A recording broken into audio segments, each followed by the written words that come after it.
Hello, cats and kittens. We are live, and welcome to Musical Sunday. I didn't say Sunday Funday this time. Nope. I wanted to change it up a little bit, and we're going to do a top 10 one hit wonder list a little later in the show. We'll have the same crew as always. We'll have Jorgen, Christopher, um, Kate. Maybe we'll have Melissa, I hope, because I need to talk to her about something. And we'll have, I think Lavelle will be with us again today. He said he's going to try to stop by, and we'll have maybe Mason, hopefully. And I hope AGK will be back with us soon because I miss him like crazy. Hmm. Because he really brings something with his IRL streams when he takes us out for little excursions into town and stuff like that. But we'll we'll just have to see what happens. And yeah, I'm not going to talk about the move because we've been having some issues with that, and I don't really feel like getting into that right now. I don't want to stress myself out over it. Hmm. So we're just going to have fun and just talk about music and movies and whatever other stuff we can come up with today. And don't forget, Dave and I don't script this thing. We just improvise. We just fly by the seat of our pants. It's more fun that way to just go and do it on the spot because you like you learn that way if Oh, that so makes I'm sense. not supposed to use this? Okay. Uh, I'm kidding. so let's go to the other side of the room and say hello to my best friend and wingman, Dave. Hello, Dave. Welcome. Hello, how's it going? I was in somebody's stream a couple months ago and they're talking about things being live and not scripted, and Nick Pantazzi was on panel and stuff too. And I go, so I'm not supposed to use this thing that you sent to me, Nick? Ah, Says, this is a great stream, guys, and I'm supposed to be excited about it. I go, this is a great stream. Oh, wait, let me do this again. This is a great stream, guys, because I'm supposed to be excited. So okay. he was laughing. He thought it was pretty funny. So, Yeah. hey, Bob. Hello, Bob. Welcome in. Welcome in. Nice to Oh, see you that's what it today. was. That's what I was trying to find. Okay. There's a thing that's coming up that's going to be visible before sunrise um, tomorrow, actually, Oh. and it's called the Parade of Planets. Oh. Bob, get your telescope out and start taking some shots of this. And Bob probably is already aware of what it is before I even say anything. Let me find a good image of it. And it's going to be the planets are going to be all lined up, and I'm trying to find a decent picture of it. It is just before there's like six planets, I think, that are lined up in the sky. Ooh, This, that'll be cool. yeah, yeah. Oh, okay, this one here. Let's open this one. Oh, okay, let me share this real quick. All right. And I did have a problem with this, and I'll explain after I bring up the picture here. Okay.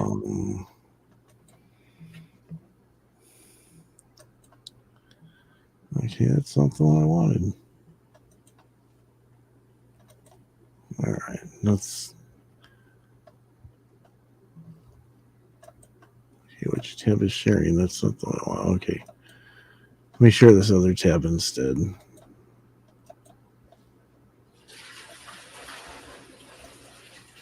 That way you can kind of see it better. Ah. You can see Jupiter, Mercury, Uranus. You can see the Moon, Mars, Neptune, and Saturn. Oh, wow. And then you can see these constellations shortly before sunrise. And I was telling a friend of mine who was talking about this. I said, I have a big problem with this. And he's all, what's that? I asked him, like, it's supposed to be like 25 minutes before sunrise, looking towards the east. Hmm. And so I told him my problem with this is we've got six planets, but Earth was left out of the equation. I said, where's Earth in this? because you had Jupiter, Mercury, Uranus, Mars, Neptune, and Saturn. But I guess they didn't want Earth to be part of it. I mean, I don't get it. We're on the Earth, doofus.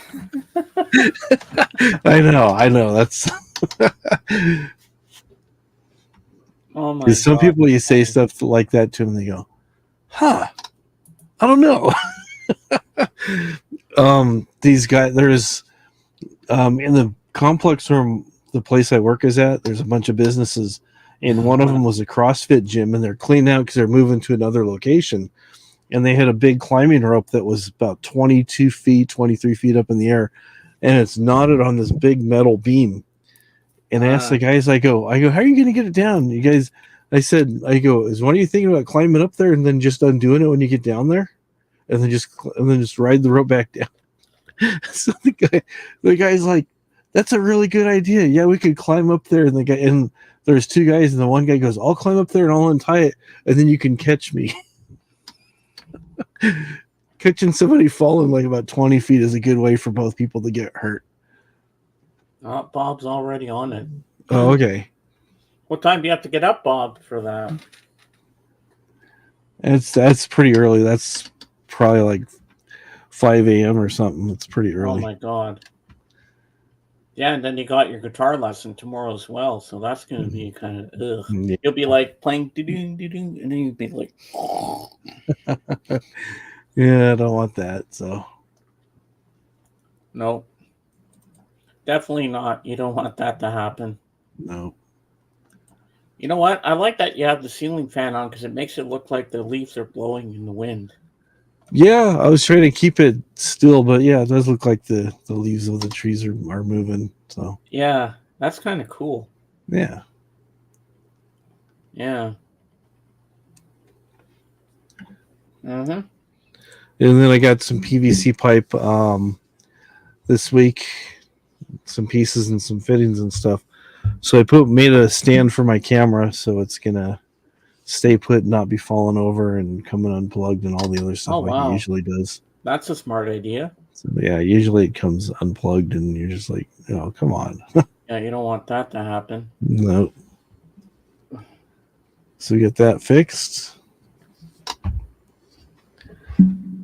And what else? That's about it, really. Just work's been busy, which has been good. Mm-hmm. So that's always good. Oh yeah. So did you see the video, the apology video that was sent from Ollie Makes to the Lamb? I did see it, yeah. Like, what an idiot. Why would you do that? He had his Twitch account, then he had 2 YouTube accounts. Like, he was definitely cheating.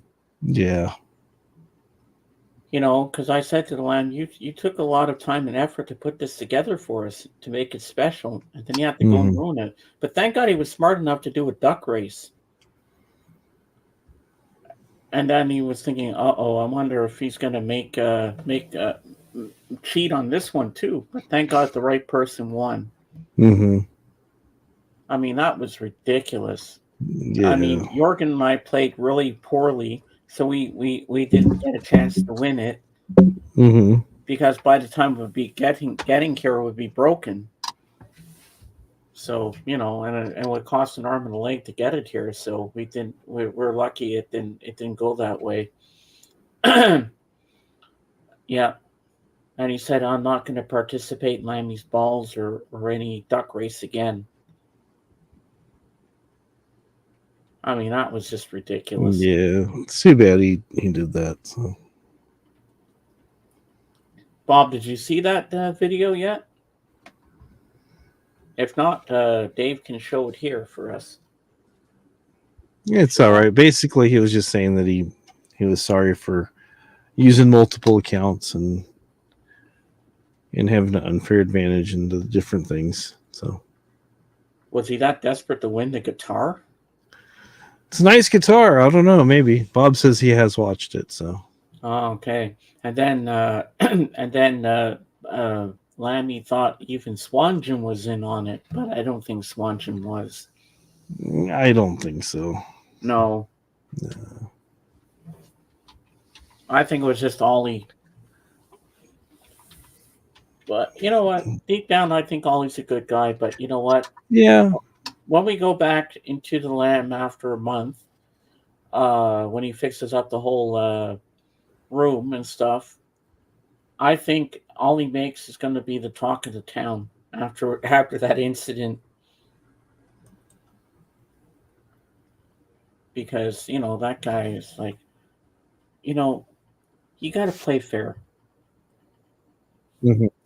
You just don't do something and have multiple accounts because a lot of people do have multiple accounts. Mhm. I wonder how many Twitch accounts you can have. I don't know. Well, if you can have multiple on YouTube, I guess you can have multiple on there. But then a lot of people are using this new one called Kick. You heard of Kick? I've heard of Kick. I've never even really Well, looked at it. I I've have an heard of account it. on there because I follow a few people on there. Mhm.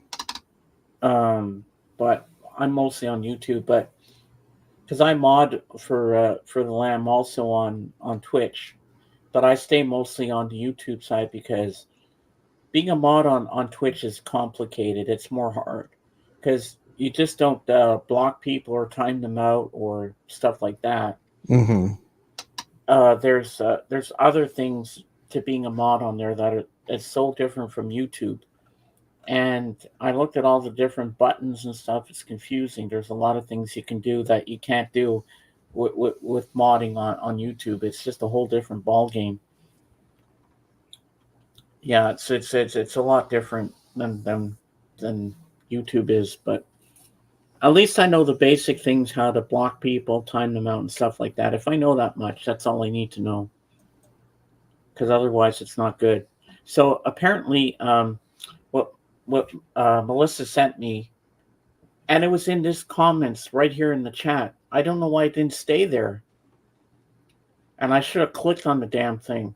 I'm pissed off because I couldn't do it. That I didn't do it at the time as I should have. And she's got this new YouTube channel for live streams and other little things on it. And she says, I modded you, Dave, and Kate because I want you to be part of. I guess she wants us to be part of her panel of guests that will be appearing on the show. Mhm. Of course, I'm retired, so I have all the time in the world. So of course I can be up there with her whenever she needs me to be there. Mhm. So I thought that was cool, but I didn't think to click on it. And then she tagged us in some video, but Oh, okay. I forgot to click on the thing, and I'm so stupid. I hope she's here today because I gotta get that information, and I know you want it too. So you didn't see no video pop up that she tagged us in? I did not.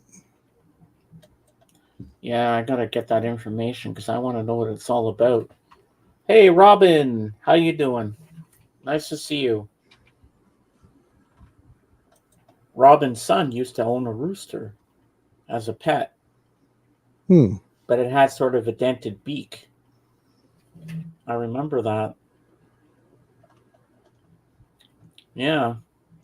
So momentarily, we're gonna have that top 10 one-hit wonders thing I'm going to talk about, and that should be fun to revisit. And for Mhm. those of you who have not heard of it, we'll do that, and it's going to be fun. Zara, why are you messaging me now when I'm live? Okay, let me go back here. Just give me a second here. Blah blah blah. All right, so I'm going to open up this thing. Go down here to my bookmarks. We're going to open this up, and we're going to talk about this. So this is coming from Loudwire. We have the second best song of 10 one-hit wonders. So what are the second best songs of so-called one-hit wonders. No band ever starts off their career expecting one song to overshadow the remainder of their output. Yet there are a number of acts that will forever see them to be known for one giant smash. In some cases, the one hit wonder tag is applied to a band who simply was one and done, with barely a sniff of any additional radio airplay in other cases. We have some acts that had one giant smash who continue to record and release additional songs, but nothing that seemingly came anywhere close to their big song. But each of these acts has one thing in common: one giant monster hit. Uh, but rather than give due to songs you've heard countless times, we're here to take a broader view of these one hit wonders catalog. What are the second best songs from each of these bands? Do you remember them? Is there a reason these songs didn't have the staying power that their big hit did? Well, here we go. The second best song of 10 one-hit wonders. Beyond the big one, what else did these one-hit wonders have to offer? And do you remember these songs? So we got Get the Knack, One Hit Wonder, The Knack, My Sharona. It was virtually impossible to miss LA Rockers, The Knack in 1979, especially because of their massive hit single, My Sharona. The catchy, dirty, with the distinctively danceable drum beat was a smash, soaring to the top of the Hot 100, where it spent 6 weeks on top of the chart. Riding the wave of the lead single, the band's debut album, Get the Knack, also topped the Billboard 200 album chart at press time. The song had nearly 360 million plays on Spotify. And then it says, listen here. Oh. Then, second best song, The Knack, Good Girls Don't. My Sharona may have been passed down through the generations and gotten a 90s revival on the Reality Bites soundtrack, but The Knack did have other good songs. In fact, Good Girls Don't followed My Sharona and just missed out on cracking the top 10 at number 11. The song received a bit of backlash at the time, with critics calling it misogynistic. I hope I said that right. Mhm. But singer Doug Feiger, I can't pronounce these words, stated of the track that it was reflecting the way 14-year-old boys feel. The song got a little risque lyrically as well, leading to a clean edit so that the track could be played on air. Though initially achieving some radio success in the 70s, the song has largely been overshadowed by My Sharona over the years. Mhm. Perhaps due to the controversial lyrics, the song has also been mostly dodged by classic rock stations as well. Interesting. Now we have One Hit Wonder, Mountain, Mississippi Queen. That's a great song. You've likely heard it hundreds of times over the years. Mountain's Mississippi Queen is a classic rock standard with its instantly recognizable guitar parts offered by Leslie West's equally powerful pipes. The song rose to number 21 on the Billboard Hot 100 back in 1971 and has been covered by Ozzy Osbourne, who later took it to number 10 on the Billboard mainstream rock chart in 2005. Mountain's Mississippi Queen has been streamed over 225 million times on Spotify. Wow, that's a lot of times. Let me come back here for a sec. Oh, we got more people in here, I think. Oh, no, we don't. Not yet. We're getting there. We're getting there. We're getting there. Yeah, we got 6 people. Don't give up, James. Just keep going. This will pull them in. The second best song, Mountain, Never in My Life. Though never released as a single, Never in My Life, which also appeared on the band's 1970 Climbing album, is the band's second most streamed song on Spotify with just over 3.5 million plays. Nasty Bad Man, guitar riffs, rapid fire drum hits, and a pulse pushing tempo play along in perfection with Leslie West's aggressive vocals. It's also the band's fourth most performed song live. Never in My Life, theme for an imaginary Western and for Yasgur's farm, ensures that there's plenty more in Mountain's catalog than usually gets the spotlight. Wow. And next up, we have One Hit Wonder, Bad English, When I See You Smile. That's a great song. Hmm. On paper, there was a lot of buzz around the hard rock supergroup Bad English, which brought together members of the Babies and Journey. But in execution, the band saw one song for Eclipse than the remainder of their work. When I See You Smile was penned by talented writer Diane Warren. She writes a lot of for different bands and artists. Hmm. The power ballad served as the second single from their self-titled debut album, following the middling returns of "Forget Me Not." It not only hit the top 100 for mainstream rock, but also crossed over to number one on the Hot 100. With over 100 million streams on Spotify, it stands out from the rest of their works. It's also been certified as a gold selling single, 50 million units. Ooh, that's a Hmm. lot. It's a lot of units. Second best song, Bad English, Forget Me Not. Bad English had several other radio songs that had moderate success, but we're going with Forget Me Not, the band's most rocking debut single, as their second best song. The track hit number two on the mainstream rock chart, while just narrowly missing out on the top 40. It peaked at number 45. Price of Love, Best of What I Got, Heaven is a four-letter word, Possession, and Straight to Your Heart. Not to be confused with Straight from the Heart by Brian Adams. I'm saying that. That's not written there.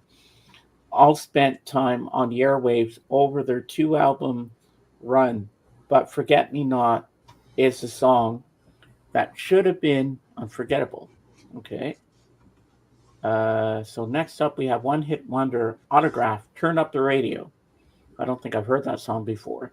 As hard rock and metal were starting to make more of a dent in the early 80s music scene, along came Autograph with one of the catchiest hard rock anthems of the decade, Turn Up the Radio, was a fist pumping shout out to those who liked their music loud, and the corresponding video was a hit on MTV as well. The song peaked out at number 17 on the mainstream rock chart, but enjoyed crossover success when it hit number 29 on the Billboard Hot 100. But this would be as big as it got for the upstart rockers. Next up, second best song, Autograph, Blondes in Black Cars. As excuse me, as stated, Autograph was unable to replicate their initial success of Turn Up the Radio, but it wasn't for lack of trying. Their second album, That's the Stuff, was largely overlooked. It peaked at number 92. The single from the album, Blondes in Black Cars, also failed to find its audience. We're not exactly sure why, as this infectious anthem felt like a perfect fit for 80s Hendoism. Hedoism? No, it's hedoism. I don't know what that means. Especially with a chorus such as Blondes in Black Cars, Burning Up the Boulevard, Blondes in Black Cars, and they're here for me. What's not to love? The song fizzled out at number 38 on the mainstream rock chart. Well, I can see why that's only one hit wonder. One hit wonder, Power Man 5000. When worlds collide, Power Man 5000 were at the right place at the right time as the late 90s new metal revolution was exploding at radio. Add in the band's placement in the Tony Hawk's Pro Skater video game series, and the stars were aligned for Power Man 5000. The group arrived on the scene with the aggressive, hard hitting single When Worlds Collide, a full on banger. The song hit the top 20 on both the mainstream rock and alternative airplay charts. It also would later turn up in the Adam Sandler film Little Nicky as well. Next up, we move on to. Have you heard that song before, James? Either when worlds. This is what it sounds like when worlds collide. I've never heard that song before. It's Hello, pretty. hello to Danny the Sweet and Caring Angel. Hello to Mississippi Blues. I just have to pop over here to say hello to everybody while I'm still reading the top things here. And let me have a sip of my drink because I'm going to get really winded here. Yeah, you don't want to do that. And another thing too is some people might not know is that Spider, the singer for Power Band 5000, they had some other stuff, but that was the only big one they had. He's the younger brother of Rob Zombie. Oh, wow. Yeah, That's cool. Yeah, so there's a little bit of connection there. So, all right. So we're going to continue on with this top 10 countdown. I sound like Casey Kasem. American Top 40. and on with the countdown. Coming in at number 5. Yeah. Now coming in at number 2. Second best song, Power Man 5000, Nobody's Real. If you were a fan of Power Man 5000's When Worlds Collide, it's easy to see why Nobody's Real ended up being the new single from the album. Futuristic frontman Spider One leaned into the robotic electronic sounds of their previous hit. I'm reading too fast, that's why I'm mixing up my words. Delivering another catchy single in the process, but it failed to catch fire like its predecessor, stalling out number 18 modern rock and number 23 mainstream rock. As time passed, When Worlds Collide has surpassed 120 million plays on Spotify, far exceeding the 8 million plays from Nobody's Real. Wow. Now, one hit wonders, Toadies, Possum Kingdom. Bands don't always get it right out of the gate. Case in point, Toadies, who found great success with Possum Kingdom, the muscular track with the instantly recognizable riff. The song peaked at number 4 for the alternative airplay, number 9 for mainstream rock, and soon became their signature song. Ooh, cool. Second best song, Toadies, Tyler. Oh, I never knew a person's name in a song would be a second best song. Cool. Let's be honest, Rubberneck is a great album that deserved more than just one giant single. Songs such as Mr. Love, Away, Tyler, and Backside all should have gotten a closer look. But with Possum Kingdom dominating the airwaves, it was hard to move forward. Tyler is our pick for their second best song, a track with a repetitively bouncy and catchy guitar hook that yields an uneasy vibe about the anticipation of an upcoming encounter. Though it failed to chart, the song has remained one of their most performed tracks live. Cool. Now we go on to one hit wonder, Mr. Big, To Be With You. Let's face it, the unplugged era brought about a new way for many bands to reach their audiences in a different way. One of the bigger beneficiaries of this was Mr. Big, who scored a huge single in 1991 with To Be With You off their Lean Into It album. With hand claps and a sing-along chorus, this was one of those songs you just couldn't get out of your head, and more often than not, you find yourself singing along to it as well. Mr. Big found the secret sauce, as so to speak. The song hit number 1 on the Hot 100, as it has been certified as a gold single and has amassed over 350 million Spotify plays. Wow! See what you can do with a one-hit wonder. Now I got to read my comments here, so I don't miss out on this. I don't think I know this, but my name is tribute to Danny Ambrosi. Hey, Jenny. He saw it after chat was me on Mail Show and laughed and loved it. Well, that's cool. Well, you're welcome here, Danny. You're always welcome in my chats.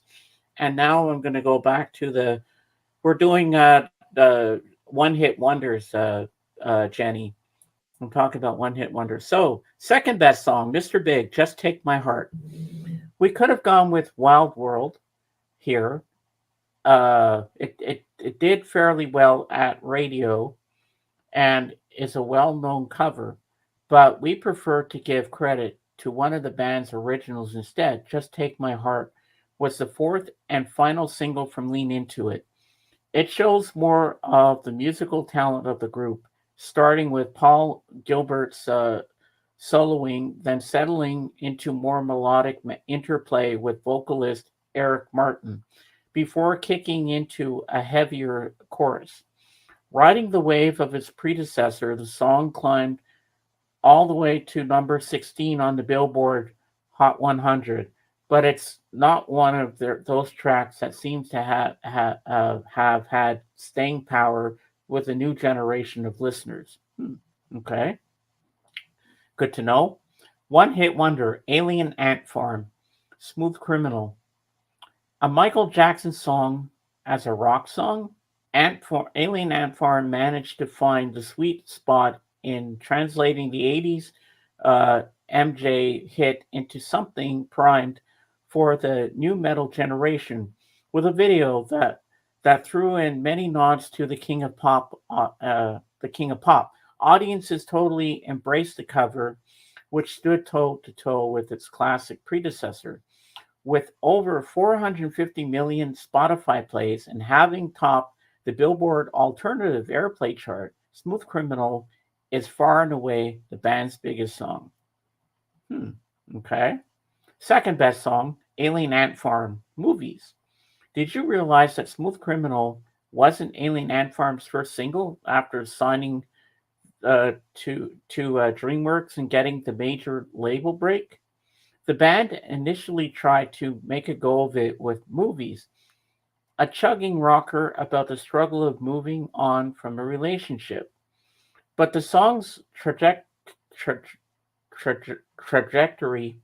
why can't I say that word, was somewhat interrupted by Smooth Criminal at radio stations, as radio stations started to pick up the cover instead. The song hit number 18 for alternative airplay and got a second run at later, as the label decided to re-release the song after Smooth Criminal had its run.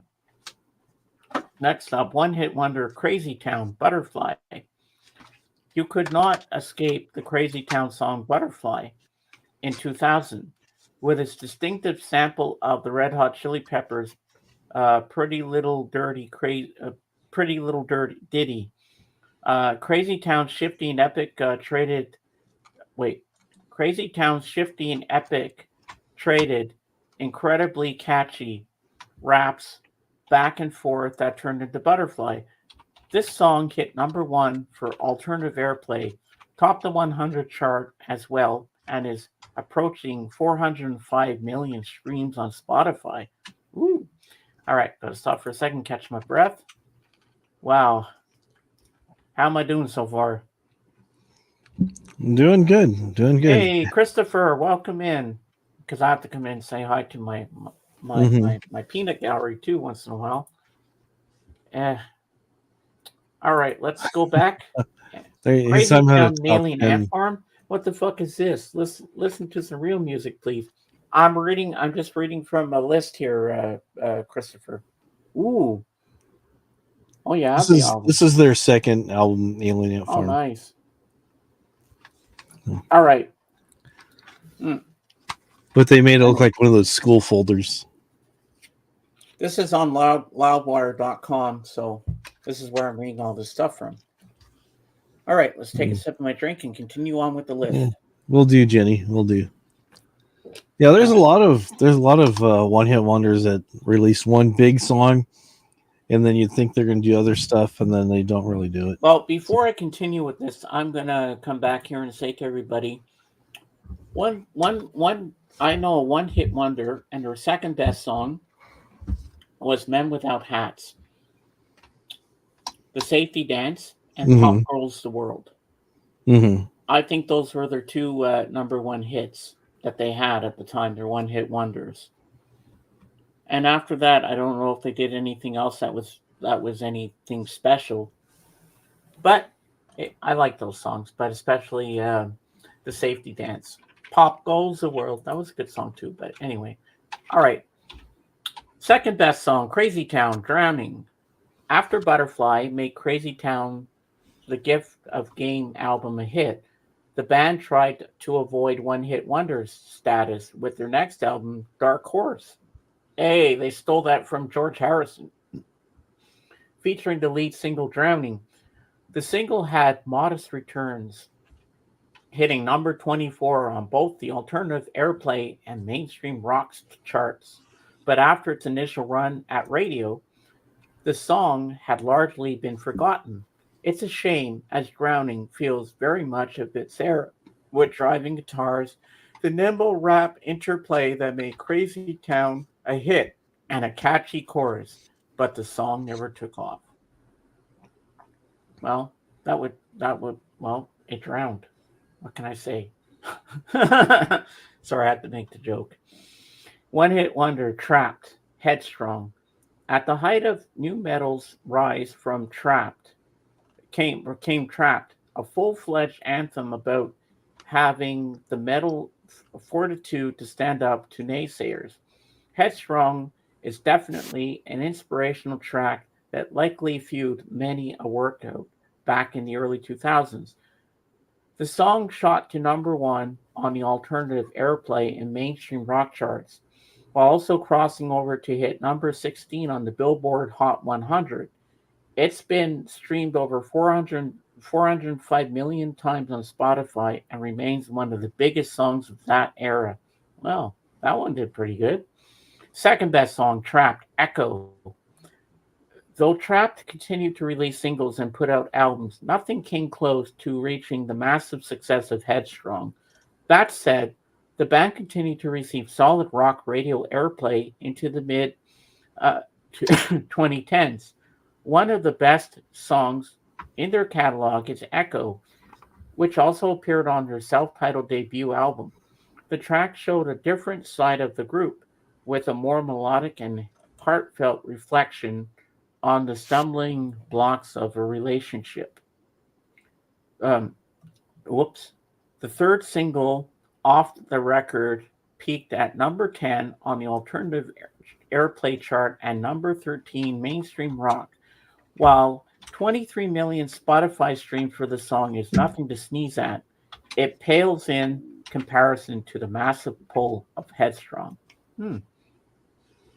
Uh, did we get? Yeah, we just got through it. Wow, we did it. So I hope you guys enjoyed that. I was happy to read that for you to give you a little heads up on all the number ones. And it's funny, we did all the top 10 and we have 10 people in the chat. So that kind of goes with the chart. There you go. Yeah. So I hope you guys enjoyed that because I enjoyed reading that to you. And just shows, just goes to show you that sometimes bands don't always work out. If you have one song that's going to make you pop and you're going to be popular for that one song for the rest of your life or your career, then nothing else can top it. So, Dave, do you know any other bands that had a one-hit wonder and then the rest of their albums just kind of faded? Well, there's quite a few. There's tons. One song that I think of when you're talking about Crazy Town that was popular about the same time was a song called "Steal My Sunshine" by a group called Len. Oh yeah, I remember that song. Yeah, they didn't really. They had some other stuff, but they're mostly known for doing kind of like rap and pop mixed together. But yeah, Spotify convention question now: if his radio play for an artist is relevant today? Yeah, but see the thing about some of these charts though, it depends on how many, like Spotify, this list that who created this list, it depends on how many plays they had, and it's just because that song for whatever reason took off. That would be kind of like saying that trying to think of a song here. I mean, I mean, just think of any of the Beatles songs that are good, that are written really well, but didn't get the traffic like some of the bigger songs. You know, Yeah. I mean, there's quite a few off. I'm going blank right now. Like Rubber Soul, there's some really good songs that I like better on there, but like one of the big standout songs is Paperback Writer, and they play that thing everywhere, and it'll get more views than some of the other songs that might have been better crafted. Or you might have a song that's more popular because it was either written by John or Paul, even though George wrote a song and it was a really good, strong song, but it just didn't get the reception that it deserved. That happens a lot of times.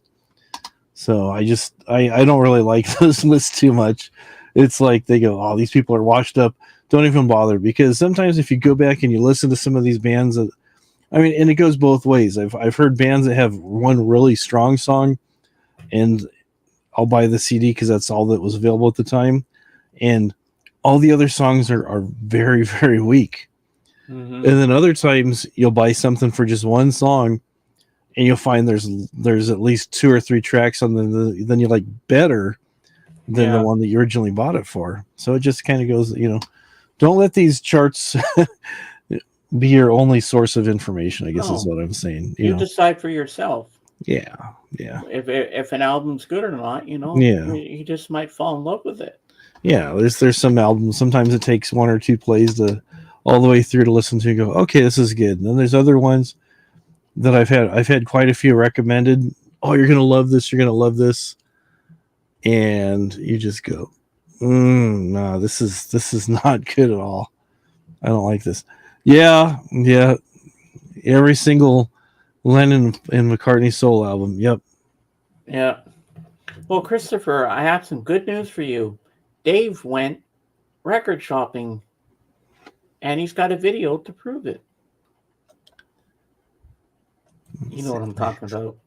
Yeah, I just gotta find it here. Here we go. And you have to play it again for Jorgen when he comes. Yeah, Christopher, he went record shopping yesterday at your favorite store. Oh boy. It's the toilet store where everybody gets their records. All kinds of records you want at the toilet store, because the music is crap at the toilet store. The toilet store where everybody shops. The toilet store. It's the toilet store. Yeah. There you go. You went to, was that actually a toilet store or a real store that you went to? That was a hardware store. That's a hardware store in the States we have called Home Depot. And they have Home a section Depot, with a bunch of toilets. So we're looking for some something else. We walked down the aisle and I just told my son who was with me, I go, hold on, I gotta make a quick video. So I just got on my phone, did that yesterday. Oh, Christopher likes store. I knew he'd like that. Yeah, it's a hardware store. So yeah, didn't go to a record store, went to a hardware store instead. And do you have that picture disc of Purple Rain to show us? I know Kate's gonna want to see. I know I mentioned it. I forgot to dig it out, so let me go do that. Hold on a second. I'll be back. Okay. He'll be back, folks. He's going to go find that picture disc of Purple Rain, because I know when Kate gets here, she's going to be drooling, and she's going to go, gimme, gimme, gimme. I'll be back. All right, Arnold. I'll take over. Well, I am the host, so I got to take over my show now. Now I've got to talk to my peanut gallery, which I'm getting better at talking to you guys about stuff, you know? So, yeah. So I watched this Beach Boys documentary on Disney Plus, and I have to say I thoroughly enjoyed it. I thought it was well done. It was better than that biopic they tried to do about Brian Wilson, because it didn't really depict the band like back in the day when they started the band and how they rose to success and all that. But this documentary shows the real band, and you get to hear from the real musicians from the band, and they talk about how everything from start to finish and everything, and I really enjoyed it. I'm not the biggest Beach Boys fan because I'm more into the Beatles, as you all know, but I really think it was worth watching, and I completely had a good time with it. But I know Mason is going to love it. I don't know if he's seen it yet, but we'll find out if he shows up today or not. But I think Mason's gonna like it, and if it ever gets a DVD or Blu-ray release, I'm sure he's gonna buy it. I'm still waiting for the Blu-ray release for Let It Be. Now that it's restored and stuff. I mean, if they did get back on the Blu-ray and DVD, then they should give this one that same thing. Give us a gift, Disney and Apple. Give us what we want. We want Let It Be on Blu-ray because I need that for my Beatles collection big time. Yeah, so the other day on Thursday, I watched Doctor Zhivago again. I hadn't watched that in a long time, from 1965, with Omar Sharif, Julie Christie. Uh, who else is in there? Alec Guinness, Geraldine Chaplin, who was the daughter of Charlie Chaplin. And I thought it was really good watching it again. And the camera work David Lean does in his movies is just beautifully done. The shots are beautifully shot and everything. The lighting is perfect. He really, if he makes a movie, he does it right the first time. Records, where should we put them? We don't know. Well, if you have it, you go out and you buy shelves, Christopher. That's where you put them. And by the way, Christopher, how was your birthday? Did you do anything fun for your birthday on Monday? Because I remember it was your birthday, but I was watching The Lamb at the time. And I hope you had a good one. I hope it was fun. I hope you got some good records and stuff, and you got some psych rock and everything. The shelves are full. Well, I guess you need to get more because, it was okay. No, I was hoping you'd have a good time. I wanted you to have a good time. That's what birthdays are all about, my friend. Yeah, so there's one scene in Dr. Zhivago that blows my mind.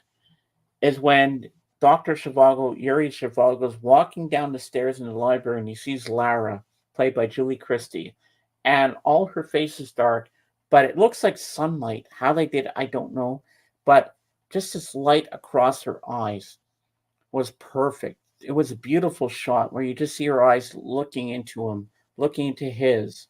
Like there's something gonna happen there, like that she's falling in love with him. You could tell just by that look, with that light on her eyes, it was perfect. And another scene was nighttime in the snow. And there's this little tree that was like this, goes around like that, kind of bent over like that. This one little speck of light in the dark on the snow, perfectly lit. Like the nighttime scenes are so beautifully lit in his movies, like in Lawrence of Arabia and the desert scenes at night. And it's just fantastically done. Like, and the musical score by Maurice Jarre is just beautifully done and haunting with Lara's theme. Da da da da da da da da da da. It's an epic, sweeping movie about the Russian Revolution, where he's married and then he has his mistress Lara and stuff like that. And it's a good movie. And it's not all romance throughout the whole film. There's other elements of him being a doctor in the army and stuff like that, and where he's on the Russian front and stuff like that. And it's such a beautifully done film, and it inspired me that with my $100 Amazon gift card that Dave gave me for my birthday, which I still haven't used yet, I think one of my purchases will be the book Dr. Zhivago by Boris Pasternak, which is originally in Russian, but there's an English version of it, and it might answer some questions in the movie that were never answered. So I'm looking forward to reading that. It should be a good read. I know it's going to be a lot different from the movie, but I think I'm going to enjoy the book very, very, very, very, very, very, very, very much. I can't talk today. Don't mind me. I'm getting a little tongue tied. But yeah. So if you haven't seen Dr. Zhivago, I highly recommend you watch it. And if you're into epic movies like that, because it's like 3 hours and 20 minutes, but it goes by pretty quickly. And the costumes, everything, the sets, everything is just beautifully done. It goes from like 1905 with the Russian Revolution, and it goes into World War II, up to around that time. Hey, Sean Spins, welcome. Afternoon. Hope all's well. Everything's going good so far.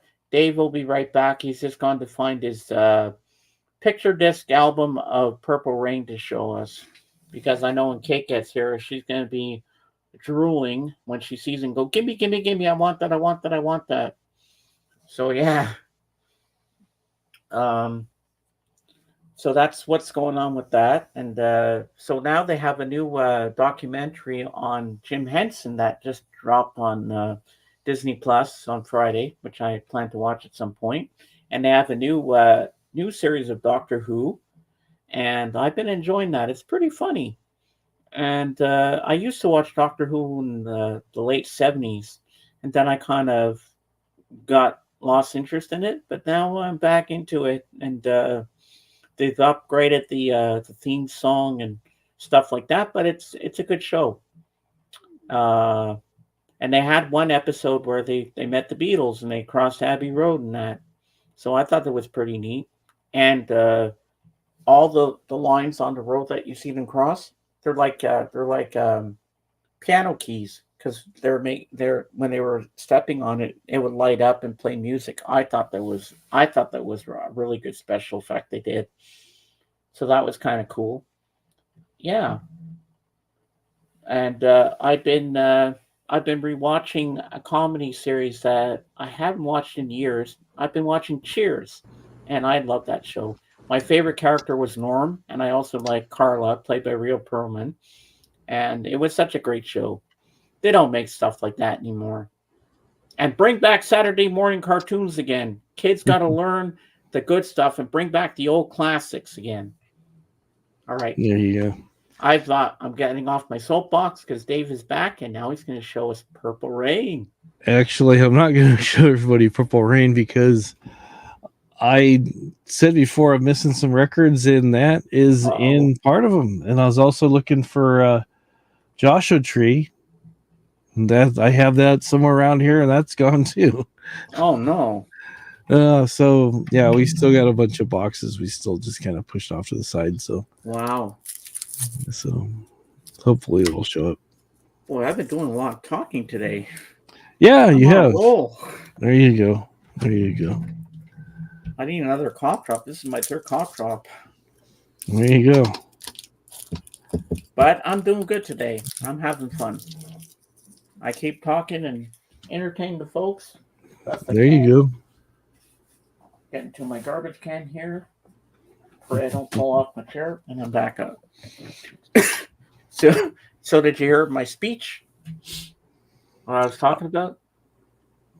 No, I had my headphones off. I was over there digging. So, but I was listening to well, after watching Dr. Zhivago, I was inspired. I'm gonna, with your Amazon gift card, one of the things I'm gonna get the book. Oh, okay. Because I'll probably answer some questions in the movie that were never answered. 704 pages. Yeah, it'll take you a little time to go through it. So, yeah. Yeah, and Kate read it. She said it's good. She said it's a big book. And she said, I'm proud of you for wanting to take it on. I think it'll be interesting. Yeah, there's a lot of stuff they can't put into movies. Or they just make them way too long. Oh, yeah. I mean, it's long enough at 3 hours and 20 minutes. They could have made it almost as long as Gone with the Wind. Yeah. Which is almost 4 hours. But they want to seize that movie off the shelves because of its racist stuff in it. I don't really see much of that in that movie. It's a classic. It won an Academy. It won the Oscar for Best Picture, for crying out loud. Yeah. It was.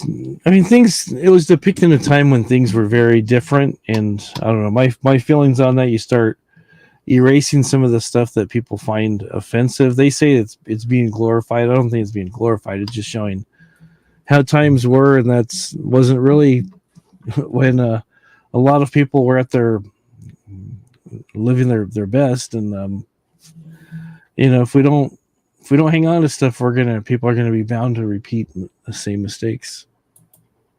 Yeah, So true. but yeah, I mean they went through a phase where they got rid of anything that was racist. They got rid of Uncle Ben's rice and Mrs. Butterworth and a bunch of other stuff. Yeah, and even Aunt Jemima. Aunt Jemima, yeah. It's like, why? Just because somebody took offense to it. So It's crazy what they do these days, you know? yep. Like, even Song of the South, Disney Plus will not put it on. No. I've seen it. I watched it recently on 2 years ago. I watched it on JJ's Plex account, and I didn't see anything wrong with it. I didn't see any racism in it. It was they weren't depicted as slaves or anything like that. I thought it was just a nice, clean movie about two little kids, and Uncle Remus told them about the stories of Brer Rabbit and Brer Fox. I mean, there's nothing wrong with that. But, just people. Oh, yeah, and they had colored. Is that what they're called now? Or African American? They had African American centaurs, centaurettes in the Pastoral Symphony by Beethoven and Fantasia. Because there's one centaurette who was like African American, and they had to cut that. They had to cut her out of the scenes because of that. Hey, Lavelle, you want to come up and join us? Yeah, it's like I don't get all that. It's just people get really triggered over stuff, and it's like I was saying. I mean, it shows a way that a lot of people lived a long time ago, and it shows sometimes you got to have things that point out the mistakes that we made as humanity, so we don't make the same mistakes again. And there's a lot of people. I'd love to find a copy of that version of Fantasia. Yeah, if I can. Oh, Leva wants to come up. Put the link. Okay, I'll put the link because there's a lot of people that want to deny the Holocaust ever existed because it's too extreme, and it's like they think, well, I don't have that much hatred for people, and my friends don't, so there's no way people could have that much hatred to try to wipe out a whole group of people. And it's just like, and people tend to forget history, and if you remove parts of history, and people are bound to repeat it because that's just the way people are, unfortunately. Yeah. All right, there you go, Lavelle. There you go, Lavelle. I'm actually pronouncing your name right. There's the link. Yeah, exactly. Like Christopher says, love each other, show records. That's right. So, Christopher, when are you going to come up and show us some stuff? Yeah, we're dying to see what new stuff you have. I'll bring them up. Mm-hmm. Ladies and gentlemen, here he is, the legend that is the one, the only Lavelle. Hey, what's up, guys? Thought I'd give you a little introduction. I gotta remember how I did before. How you doing? Yeah. So you got some new stuff to show us this week? A couple of things. Let me see. I gotta delete one of these.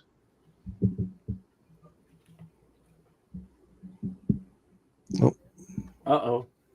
What'd you do? He bumped himself out. Oh. Uh-oh. All right. He'll be back. Himself back up. Yeah, he'll be back. Sometimes you have to go back and reset it. It's with headphones, it's so much easier if you have earbuds. Yeah. Because sometimes you get a little bit of echoing if you have the YouTube side still open, but then you can't see the chat, so you have to have the YouTube side open and understand there's a little bit of delay. So it looks, if you try to watch this from being backstage on the YouTube side, it looks like your voice is dubbed. Mm-hmm. because it's behind a few seconds. So you're like, and then you say something. It's like, well, your mouth is saying something else now. So Yeah. there you go. But yeah, just love each other's show records. There you go. That's right. You're right about that. All we are saying is give peace a chance and let Christopher have his psych rock. And Christopher, you're welcome to come up too. You're always welcome here. I bet he's got a lot of stuff to show us. Yeah. Oh yeah. And he'll probably say, guys, this is not from the toilet store. This is good stuff. This is not crap. It's good stuff. Yeah. When I saw that thing last night, I was peeing my pants. I was like, oh my God, that's so funny. The toilet store. There you go. At the toilet store. And I was with Blood and the gang last night on Discord when I was watching that video. And I forgot my mic. I was still in the chat with them. I was like, oh my God, that's too funny. Come back. Come back to us, Lavelle. Don't leave us. Oh my God. Boy, I'm doing a lot of talking today. The most talking I've done in a long time. Yeah. Hope I don't lose my voice. He's back. Here we go. All right. Welcome Yeah, back. I gotta figure out. I remember what I did last time. Let me see. I think it was this one. Let me try this one. Now I'm good. Okay. All right. Now it was on my, because before when I was getting on the live streams, I would get on the I would click it at the top up there, but it's on the side. So I figured that out. Oh, okay. All right. What's going on, guys? Not much. Not Just much. hanging out. Yeah, I just read pick top 10 100 top 10 second best one hit wonders. Oh yeah, it was a whole bunch of them. Oh man, it was so many. I remember the one that Dave said, the Land. I remember that was big. I was working in a music store when that came out. Yeah, that was a big song. That was huge. Yeah. Who else was it? Yeah. It's a whole bunch. God. Yeah. The only thing I remember in that whole list I read before was just the Knack, My Sharona. Yeah. And the rest of the bands they had in there, I didn't even know who they were. Never heard of them. You got homework to do. Yeah. Like Go that back and Alien listen Ant to Farm them. you talked about. Yeah, the My Sharona, that's the Knack, right? Yeah. Okay, I remember that. That was popular too. Yeah. That's a real dirty Tommy song if you really Two-Tone listen to the lyrics. Mm-hmm. That was about the same time. The 80s had a whole bunch of them. Yeah. Yeah. Like we had Men Without Hats. They're the Safety Dance. Pop Goes the World. Song. Those were their two biggest hits. And the rest, I don't really know what they did. There was a couple of other groups that I remember, like Naked Eyes. They were considered like one hit wonders, but I actually liked a couple of their songs. Naked Eyes, yeah, was good. Mm-hmm. And then Modern English was big too. They had that song "Melt with You." Yeah, that was crazy. That was on the 4AD label. That's like tripped out. Yeah, that's the thing that tripped me. I was on the 4AD. Because mostly 4AD is known for like Dead Can Dance and Cocteau Twins and stuff like that. Mm-hmm. So they were like the complete left. Yeah. Yeah, I got a few of that stuff on. I got a couple of those 4AD. Those are like my two favorite bands, like the Dead Can Dance and Cocteau Twins. I got to see Dead Can Dance, but the Cocteau Twins I never got to see. Mm. When I got into them, I think they was already disbanded. I got into them in the late 90s. Oh, okay. Yeah, they were probably over then. Yeah. The Dead Can Dance was kind of disbanded too because what's her name? Lisa Gerard. She was doing like soundtracks and stuff like that. But they ended up getting back together, and I got to catch them back in 2000. Mm. But now they're back together. Now they've been putting out a lot of new stuff. So no, that's good. But that was an interesting concert. I saw them, and I saw them at the Auditorium Theater downtown. It's right behind Roosevelt University. And it was people there from like Italy. People came from all over the world. People from Russia was there. Oh, wow. I was meeting people. Me and my wife went, and we met people from all over the world. They came just to see them there. Awesome. It's crazy. That's cool. Wow. Yeah. Yeah. I only picked up a few things. I had picked up this one. All right. Let me make it big. from the Acoustic Sounds. And yeah, I ended up had to email them because the first record was warped, and then the second record had marks on it, brand new. And Wow. somebody was telling me you send an email to them and they reply fast. So now they're gonna send me the replacement records. They said they had some extra ones, which was cool. Nope. Melissa's here too. Hello, Melissa. Hi, everybody. How are you guys? Hey Melissa, what's Good. going How are on? you doing? Good. What up? I need the links to that thing because it was in my comments, and when I clicked out of it and I went back in to get it and it was gone. Okay, no problem. I'll give it to you.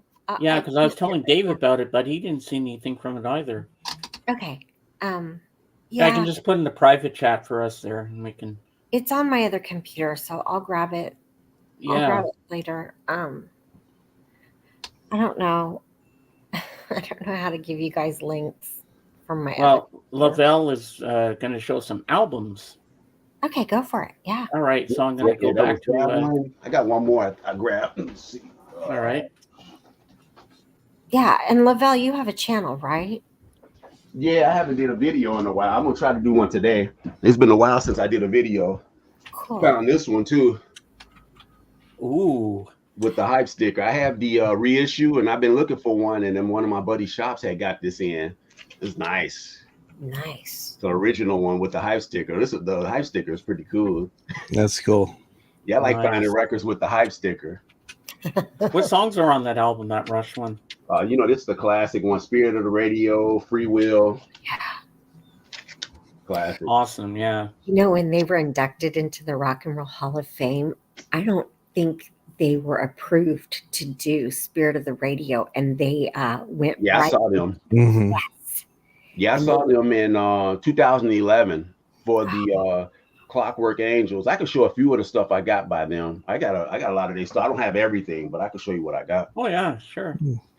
Well, I And see they went- I see two albums on that shelf that I want: the Simon and Garfunkel and the David Bowie Heroes. Isn't that a nice display? That's the That's best a nice shelf. display. Yeah. I got a lot of Rush. I got it to them later. I got it The to other them day I later. heard Tom Sawyer on the radio. Yeah, I'll show you what I got by them. All right, let's make you big The Rush. again. I don't have everything, but Away we go. the first one. Ooh, nice. Hmm. Neil Peart wasn't on here. That has the other drummer. But Yeah. this one right here, this sounds very Zeppelin-y. That one. Got it. Sweet.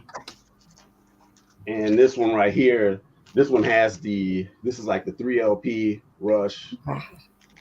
Oh, sort of like Rest of my Steel. Kiss one I have. Hmm. First Rest three of albums. Steel, and then Fly By Night. Oh my God, I just tried to make that come out of my voice. That didn't happen. Original. Farewell to the Bye, King. bye, night. Hmm. Mm. Sorry about the what's the Night delay. by night. Farewell to the Kings. Ah, Hemispheres. This was I There you love go, this. yeah. Love this record. This is an original. I wish I could find the red vinyl. The red vinyl would be cool to find. Yeah. ooh. 2112. This is Yeah, a later that's press. right I found there. this at a half price books. Look at the cover. The cover doesn't even have like a slider ring wear. This is one of the hardest records to find with no I know ring wear. everybody's after that one. It's in good shape. Yeah. Yep. Nice. And then my favorite, this is what turned me on to them. This is my one from the Netherlands. This is a Ooh. Netherlands press on Mercury, original. Sweet. And then this is my US press. I found this in the place that sold clothes in Milwaukee. It was a shop that was selling clothes, and they had vinyl in the back. It Oh, was okay. crazy. I found this for You like never $5. know. Cool. They were selling clothes. My wife was like, "Oh, they got records back here."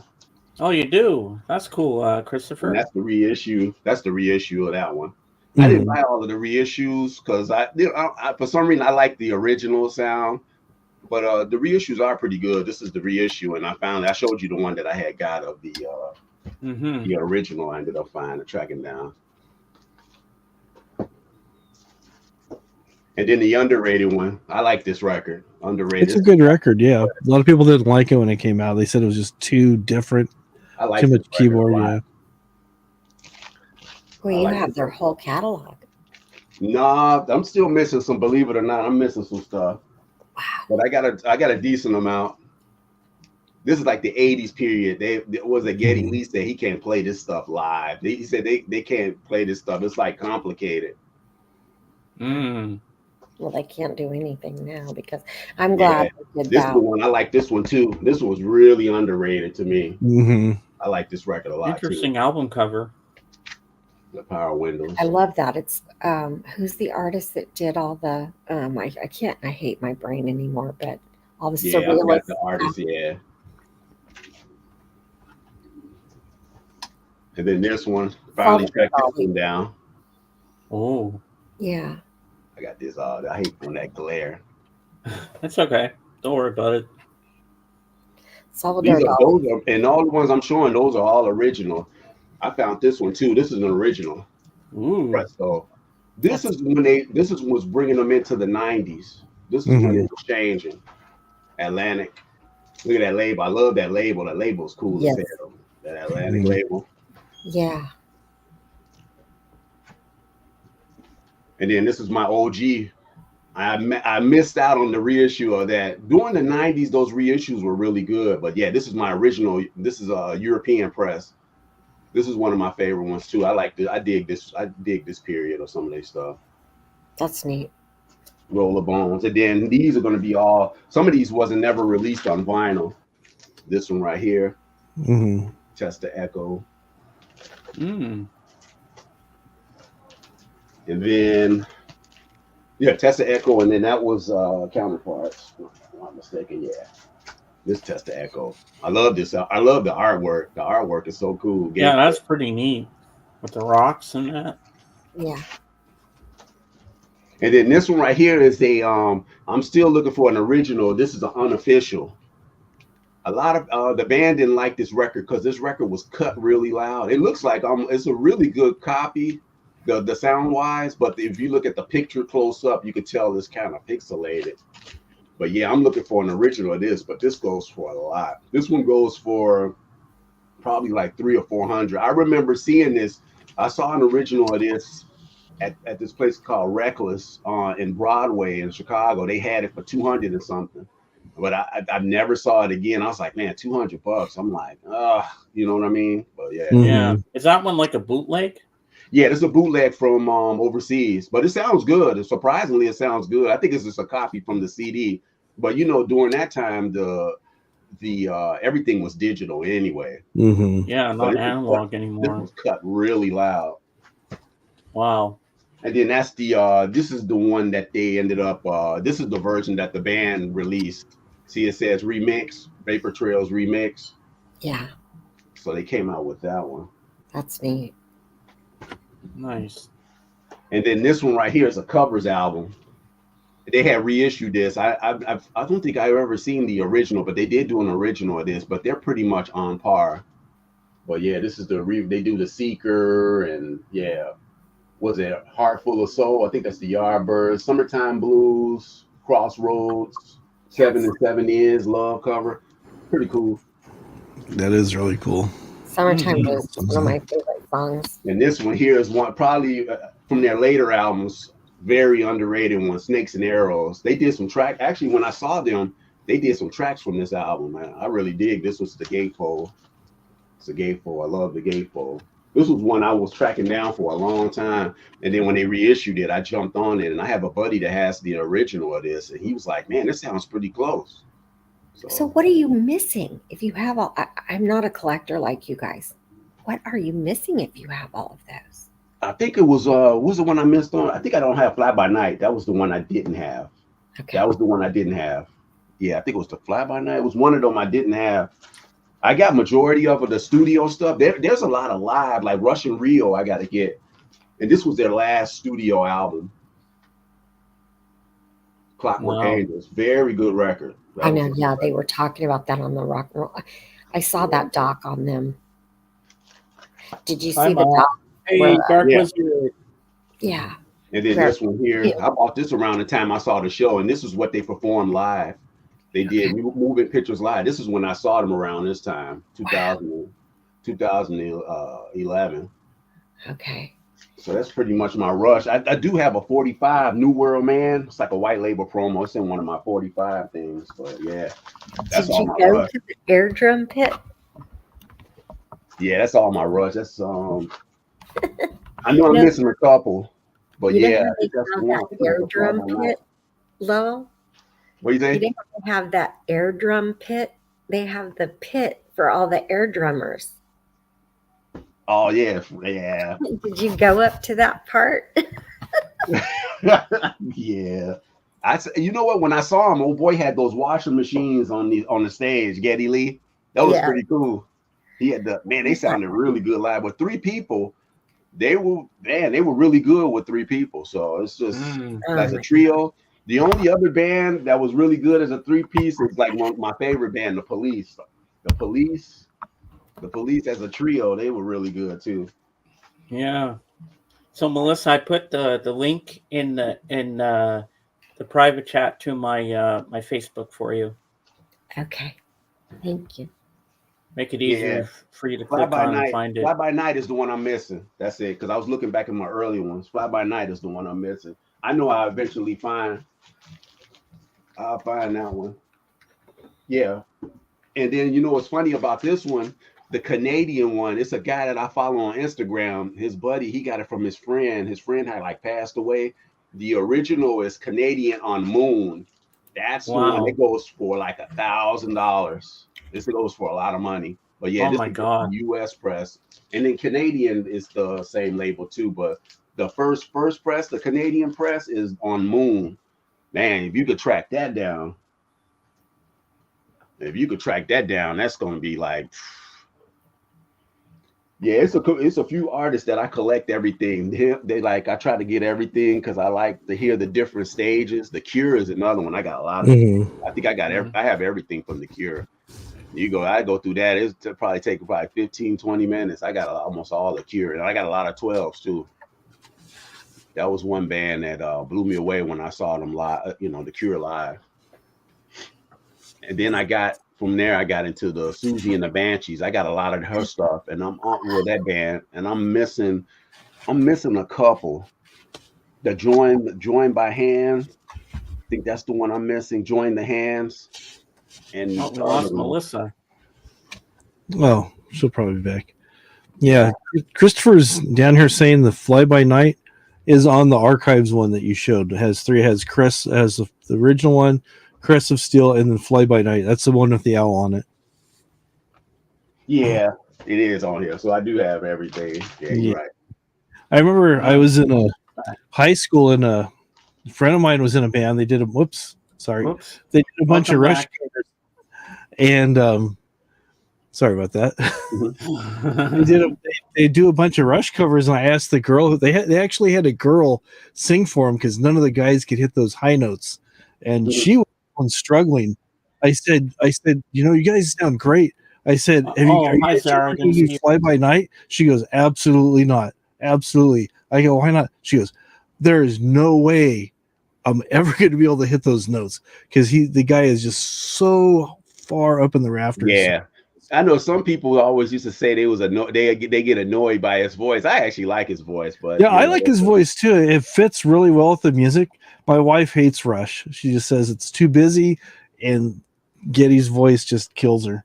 Yeah, I just like how as a band, and it's tripped out that Neil used to write a lot of the songs. It's just And that's the thing that really throws you the message. You have a drummer writing a song, but those lyrics are huge. Here's one you don't have. It's a live one. Yeah, the live ones I don't have. That's the ones I don't have. This is All the World's a Stage, and then there's another one called Exit Stage Left is another good one. I think them the two I'm definitely. Those are ones I would have definitely had to get to be complete. I still want that Vapor Trails because I actually like that record. It's a good record. Can you guys hear me? Yes. Oh yeah, we hear you. Mm-hmm. Yeah. Sorry. That was one band I collected over the years. Them two. I'm like this. If it's an artist I seen, I try to get everything. I try to get most of everything. Yeah. But I got to start cutting down on doing that stuff. Like, I want to ask you guys a question. I can't hear myself through my headset. Okay, so I have a question. Do any of you guys like Bob Marley and the Wailers? yeah, I don't have everything, but I got a few things. Okay, see, I'm not a huge reggae person. I am a fan of their distant second, third cousin, which is ska. Yeah. Like Oh, party okay. ska. Yeah. Like Yeah. Fishbone, Skeleton, Mhm. Sublime. It's European version of ska, you know, and Fishbone's pretty good too. Yeah. yeah, or Southern California ska. They Europeanized it and they, whited it all up. And, I know there's a hot take there, but I like the party sound of it, the kind of backbeat with the trumpets and the wah, wah, let's party, let's fist pump. Yeah, all that stuff came from like listening to a lot of the when they started listening to a lot of the reggae stuff. That's another group, the Specials and all them. And that's a group I would like to get into their stuff. It's so much music. It's just crazy. I do have a few of the Bob Marleys. I have like the Catch a Fire, the Sterling pressing, the earlier ones. Then Rastaman Vibration. I have the UHQR. I bought that one, and then I have let me see if I could probably pull a couple of Bob. I don't have that much Bob, but the ones I like, I know I got some Bob stuff. Yeah, let me grab it. That's weird. Melissa, when you type in the chat, it was there before, but now you don't seem to be showing up in the actual chat itself when you typed in when you said hello. Yeah, I got this one. I'll show you some of the stuff I have. This is Rasta Revolution. This is a lot of the earlier Bob stuff. Oh, nice. I found this out in Oak Park, but I like a lot of the earlier stuff when he was raw. I like the stuff with Peter Tosh, but the later stuff is good. This one, and then this is a collection that came out in the 90s. This one came out in the 90s. And then this is an original Jamaican. Oh, yeah. Exodus. It all came from them. And I'm not, that's my point. But the thing about the Jamaican press, a lot of those were really crappy vinyl. A lot of them. But this one, it sounds good. Because there's a UK.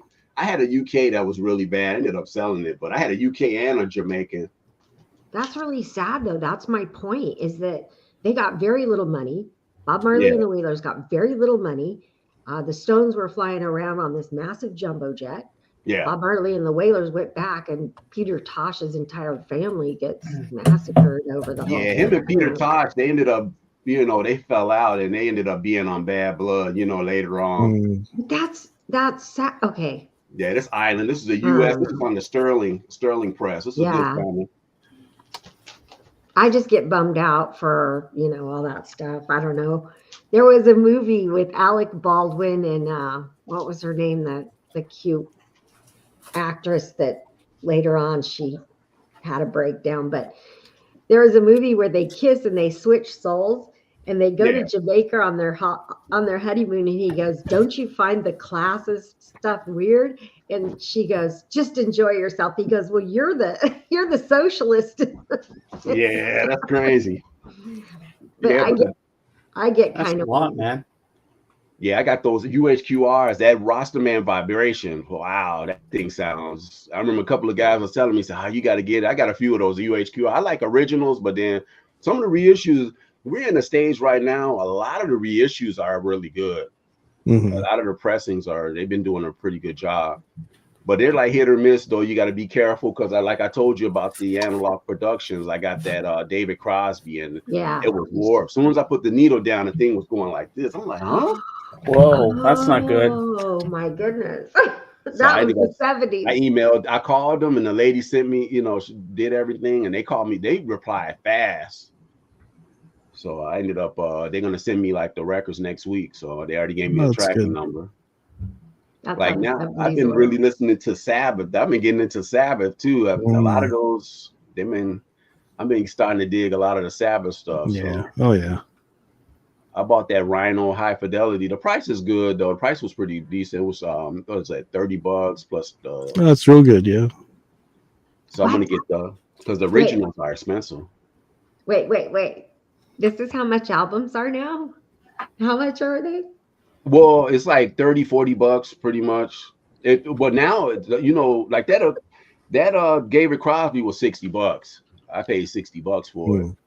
Hmm. That's because it's the Yeah. analog production. Yeah, records are expensive now. They add up after time. Yeah. They're not cheap, man. But I've been lucky in the past. I found so much stuff that was way less than, before the whole vinyl resurgence, like in the late 90s. I paid $7.99 for Fleetwood Mac's Rumors. It goes for way There you more than go. that now. It's just crazy how that price risen on that record. Yeah, And good job. I saved all my money. That was the first album I bought with my own money. And I saved all my money, and my dad goes, and they said it's dropping on a certain day. That was like a huge thing. It was going to drop on a day. And I said to my dad, I got to go. I got to go. And he's like, where are you going? And I'm going to the string station because it was a head shop. Yeah. So and it smelled like macrame, and it smelled like weed in the back, they had a back shop, Yep. and, but we couldn't go back in that back shop. My dad did all the time. Yeah. Like in the 90s, it was, when Radiohead came out with OK Computer, I found all those records for like probably $20. It was $20. Wow. And people back then thought that was too much. And I bought I bought the OK Computer for that much. I bought Kid A. I have all the original UKs of the Radiohead. So I bought. Have you heard their version of the Carly Simon? Nothing. What is it? Yeah, Bradley was the nicest. Oh, was it? It was Bradley off. Yeah. I loved it when they play this place called the Tower Living Room, the Tower Lab Living Room all the time. And I got to see them all the time before he got to. He was a really nice guy. I didn't know him.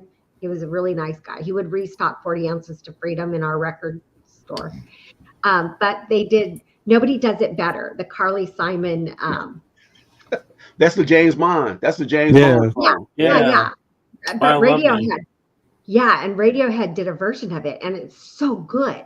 I mean, I don't like Radiohead that much, but he did a great job.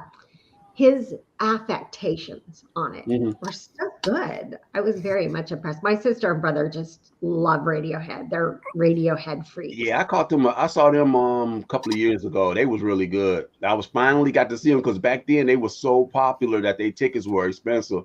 So I looked up. I had a friend. Him and his wife was gonna go. His wife ended up going down to New Orleans. He said, "You want to go with me to see Radiohead?" I'm like, "Hell yeah, I go with you." It was like around the pandemic too when they came to Chicago. Great show.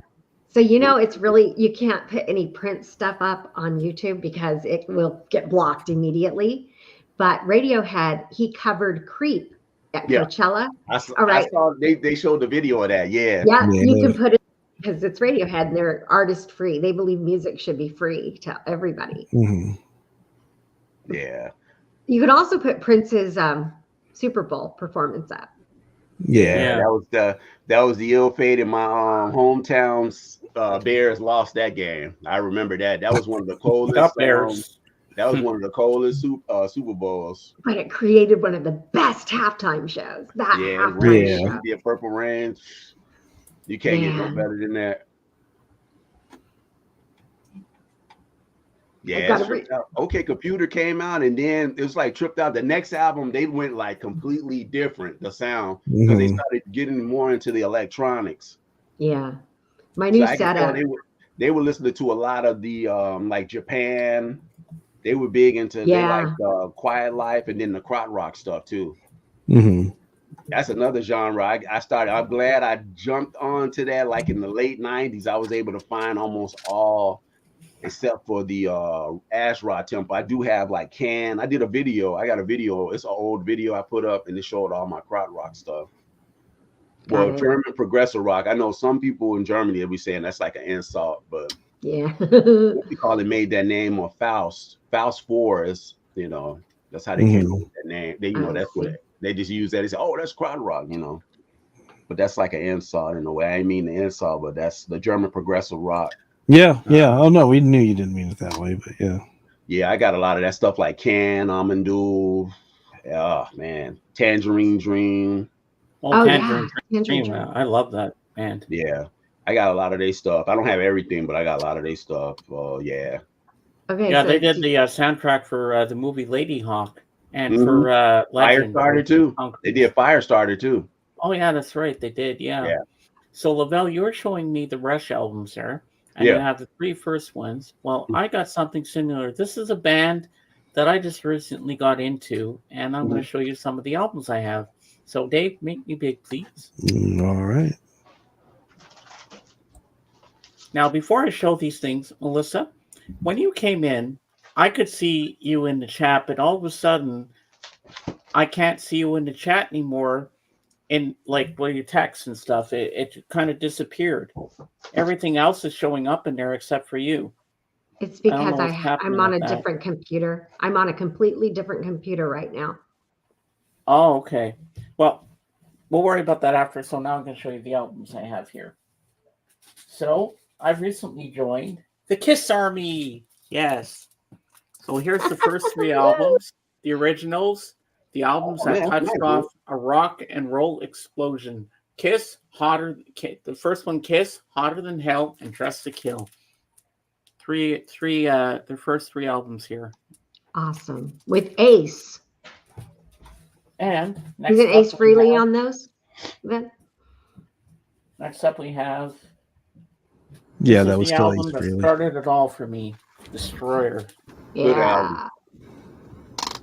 I love this album so much. I wanna rock it. Yeah, I saw Kiss I saw them in 2000s too. I got to see them. They were really good. And next up we have Yeah, I like that record. Rock and Roll All Over.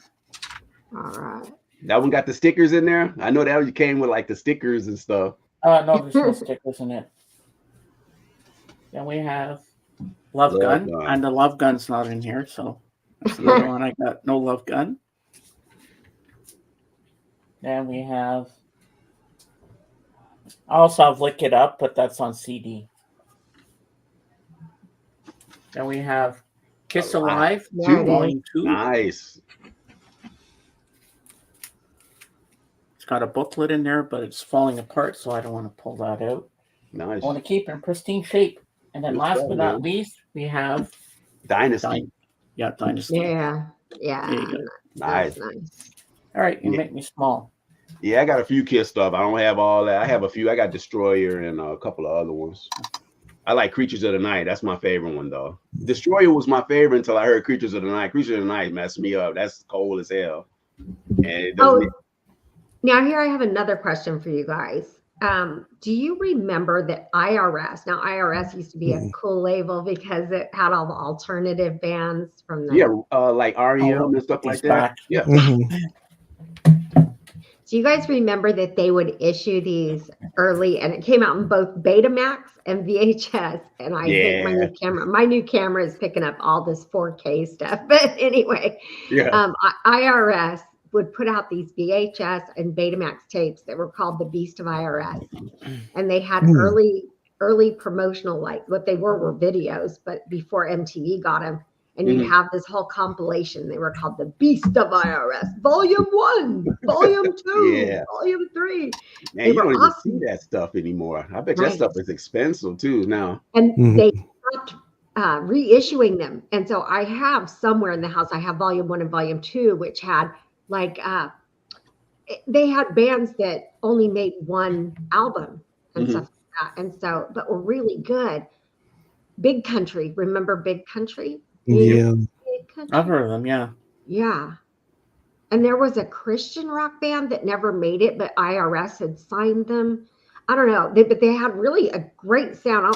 I think the reason they didn't blow up is because Thank you, Brian. People found out they were Christian rock and they were like, oh, we don't want that. I'm like, wait, but y'all bought their music because you liked it. What happened there? Yeah. You don't need to out a lot of those underground. There's a lot of underground artists that were, trying to break through, and they sound just as good as the people that were established. You know, Jars of Clay. Do you guys remember the I've band heard Jars of of them. Yeah. Yeah. Okay. Oh yeah. We went to we were on tour and we landed in Provo and we weren't one of our band members was LDS, but he never talked about it or anything. He's Mormon, right? But Mhm. he never talked about it. Did you freeze up? I think she might have froze. Yeah, for a I think second. she froze. But yeah, IRS did put out a lot of stuff that was not a lot of people knew about and stuff. Then there's some other mainstream artists. I think the first Go-Go's was on there, and Oh yeah, I that's want right. to say the Specials were on there. I think their first one, and then Yeah, I think that's English true. Beat was on there as well. I'm trying to remember Yeah, some of the English other Beat is artists. another band that they play tight.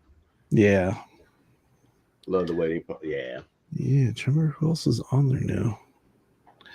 Yeah, a lot of those smaller record labels, they put out some really interesting stuff. I followed those more than some of the other ones. Like Cleopatra put out a bunch of stuff. Cleopatra Records, Yeah. more alternative stuff and whatnot. So And that's how 4AD was. 4AD was so small, and then they ended up just like a niche market. They ended up getting, and they still put out like the Red House Painters. It was like a whole bunch of ones after that. I was like, man, they yeah, still going. Like at yeah. first it was gonna disappear, and they, Mhm. Yeah, the Pixies and the Breeders were on there, and yeah. some other. I forget who was on there now. I've I was got like playing the Pixies Trump Lamone the other day, and a lot of people was commenting. I posted it on Instagram, and they was like, "Damn, that's a cool. I ain't hear that album in a long time." yeah. Because when that came out, that was only available on CD. I don't even know if you could get it on cassette. Yeah, But it's cool you found it on vinyl. yeah. I was at a record show. I was like, "Oh, they don't got nothing here." I looked at one table. I was like, "Damn, I got to get it." I was like, I was shocked. That just pisses me off because I know who's doing that. Okay, so anyway, the point is we got there and we were nobodies compared to Jars of Clay had that huge hit at the time. They sounded like Creed. And this guy from the Provo paper, the big Provo paper, did a 4-page spread on us because he just wanted to get back at Jars of Clay. Because they skipped out on their interview. My point is, but my point is that all these like bands, once they reveal, it's so weird. It's like teenagers want to rebel. Mm-hmm. And so once they reveal that they stand on their Christian principles, teens don't want to have it. And so they sometimes. Oh, wow, Brian. That's cool. Yeah. Sometimes they'll stop buying the product. It's kind of like, I'm not going to buy your stuff anymore. You told me you believed in God. And I think that's just the teenager in them. Once they get older and they're over it, it's like, okay. Well, anyway, I think I was listening to the Shangri-Las. You guys know who they are, right? Mm-hmm. Yeah, I've heard of them, yeah. Leader of the pack. Leader of the pack. Vroom, vroom. And remember, walking in the sand. Yeah, remember. Yeah. A lot of those go for a lot, too. A lot of those 45s and stuff like that, those early, those go for a lot. I never want to cross them. They were very I was at a shop the other day, and I had I saw a Patsy Cline. Man, I was tempted to get that one, but it was like an EP, and I was just like, man, but he wanted a lot. It was like 150. I've never seen that EP before. It didn't have like Fall of Pieces and Blue and stuff. It was like some other songs. I have an EP. I do have an EP of hers. I have a 45 of hers that I got. It was released in the early 70s. Blue isn't Patsy Cline. Blue is Leanne Rimes, who was a Patsy Cline knockoff. But yeah. Well, she influenced so many people. Yeah, she did. But that little girl, Leanne Rimes, she came along and she could sing Patsy like. Oh, I've known Lavelle Andrew for a long time, Brian. He likes you. My friend Brian thinks you're really cool. Hey, what's up, Brian? Yeah, Patsy Cline. She died. I remember the movie. They did the movie on her. God, I'm going blank. The lady that played her, but that was one of the best movies, wasn't it? Yeah. She played in the lady that played her. She played in King Kong with Jeff Bridges. Damn, I forgot her name. Yeah, Jessica Lange. Yes. Yeah. She's really She good. played that. Man, that was sad how the plane hit the they Mhm. thought it was just crazy. And that was a better movie than they did on the other one, the other big Loretta. Oh no, the Loretta Lynn one was good too, though. Yeah. With Sissy Coal miner's Spacek. daughter. Oh, that's Yeah. good. She's basic. I could watch that every day. Yeah, the coal That was miner's good. daughter was good too. Mhm. Yeah. Those biopics, man, they get me. Yeah. We're recording the Stack series right now, and we're going to start watching it tonight. Oh, nice. Mhm. Cool. I made pork still got- tacos last night. I still gotta watch the Ooh, Let It Be though. sounds I gotta good. watch that. I still haven't watched it yet. I have Disney. I'm gonna try to check it out. Catch it today. Yeah, I'm not paying for that. I'm not going to pay for that Disney Plus. Well, I Yeah, have that Disney already Plus. gets it. I've had it since 2019 Yeah, that's Christmas around the Eve. time my wife had got it. Because I got it because I want to see The Mandalorian. I'm a Star Wars nerd and proud of it. Lavelle, could you put the link to your channel in the chat so Brian can follow you? Okay. Yeah, that'd be cool. Because you have a wrench, you have Yeah. you're a mod, so you can do that. All right. Everybody that has a channel, you can put your link in there so everybody can follow you. Because that's what we're all about. We're all sharing our love of music, so everybody can follow everybody and check out what they got. And Brian, I'll tell you, Lavelle's got a lot of good stuff, man. He's got some albums. Oh.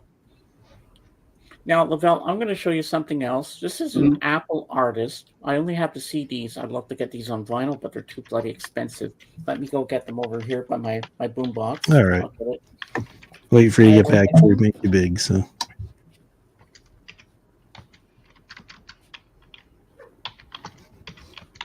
but yeah, I remember that you're talking about earlier before you froze that IRS, the Beast of IRS. And, there's available on cassettes and stuff. And there's a program, and I need to get a hold of this friend of mine. He recorded every single one when they showed it. It was called Goodnight LA. I don't know if you remember that or not. That name And they would sounds have theme nights. Like one night would just be nothing but hip hop for like 3 or 4 hours. Then they'd have like reggae night. They'd have metal night. And then they'd have like a new wave punk one, and they'd have little people in between. I remember Henry Rollins was on there one time, and he's talking about, you think you're punk rock, go in these other neighborhoods, you'll get all the punk rock you want, do this and do that. It was, and then there was a bunch of artists I never heard of, and it was like really cool stuff. Like there's the Lopez Beatles. There's all these really bizarre bands. I think that was the first place I heard of the Dead Milkmen. That was Yeah. about the time their song Punk Rock Girl came out. All Yeah. kinds. You're just like, but he taped them all on VHS, and I need to see if I can relocate that guy and see if I can get copies of those and put them on DVD, because it'd be something to have. There you go, Brian. Oh, There's Lavelle's channel. If you want to check And him you're- out, he's got some great content and everything. Now, Dave, make me big, and I got something to show you. An Apple artist that Paul McCartney produced, and he wrote songs for. Mhm. And one of these was when I ordered these on Amazon. One of these albums came from Japan, but I can't remember which one it was. So the first one is Postcard, Mary Hopkin. You heard of her? I'm familiar with that one. No, what a gorgeous. She looks like a Patty Boyd back then. I know, right? Hmm. Oh, I remember that name sounds familiar. Yes. So on here we have Those Were the Days, Lord of the Reedy River, Happiness Runs, Pebble and the Man, Love is Sweet, Love is the Sweetest Thing, one I can't pronounce, Why Blonde and Gwyn or something, The Honeymoon Song, The Puppy Song, Inchworm, Voyage of the Moon, Lullaby of the Leaves, which is my favorite, Young Love, Someone to Watch Over Me, Prince en Avignon, The Game, There's No Business Like Show Business, and bonus tracks you get Turn, Turn, Turn, Goodbye, Goodbye, Goodbye. Yeah, that's one of her famous songs that Paul McCartney wrote for her. Sparrow, Fields of Saint Etienne, previously unreleased. And then the second one here, Mary Hopkin, Those Were the Days. Yeah.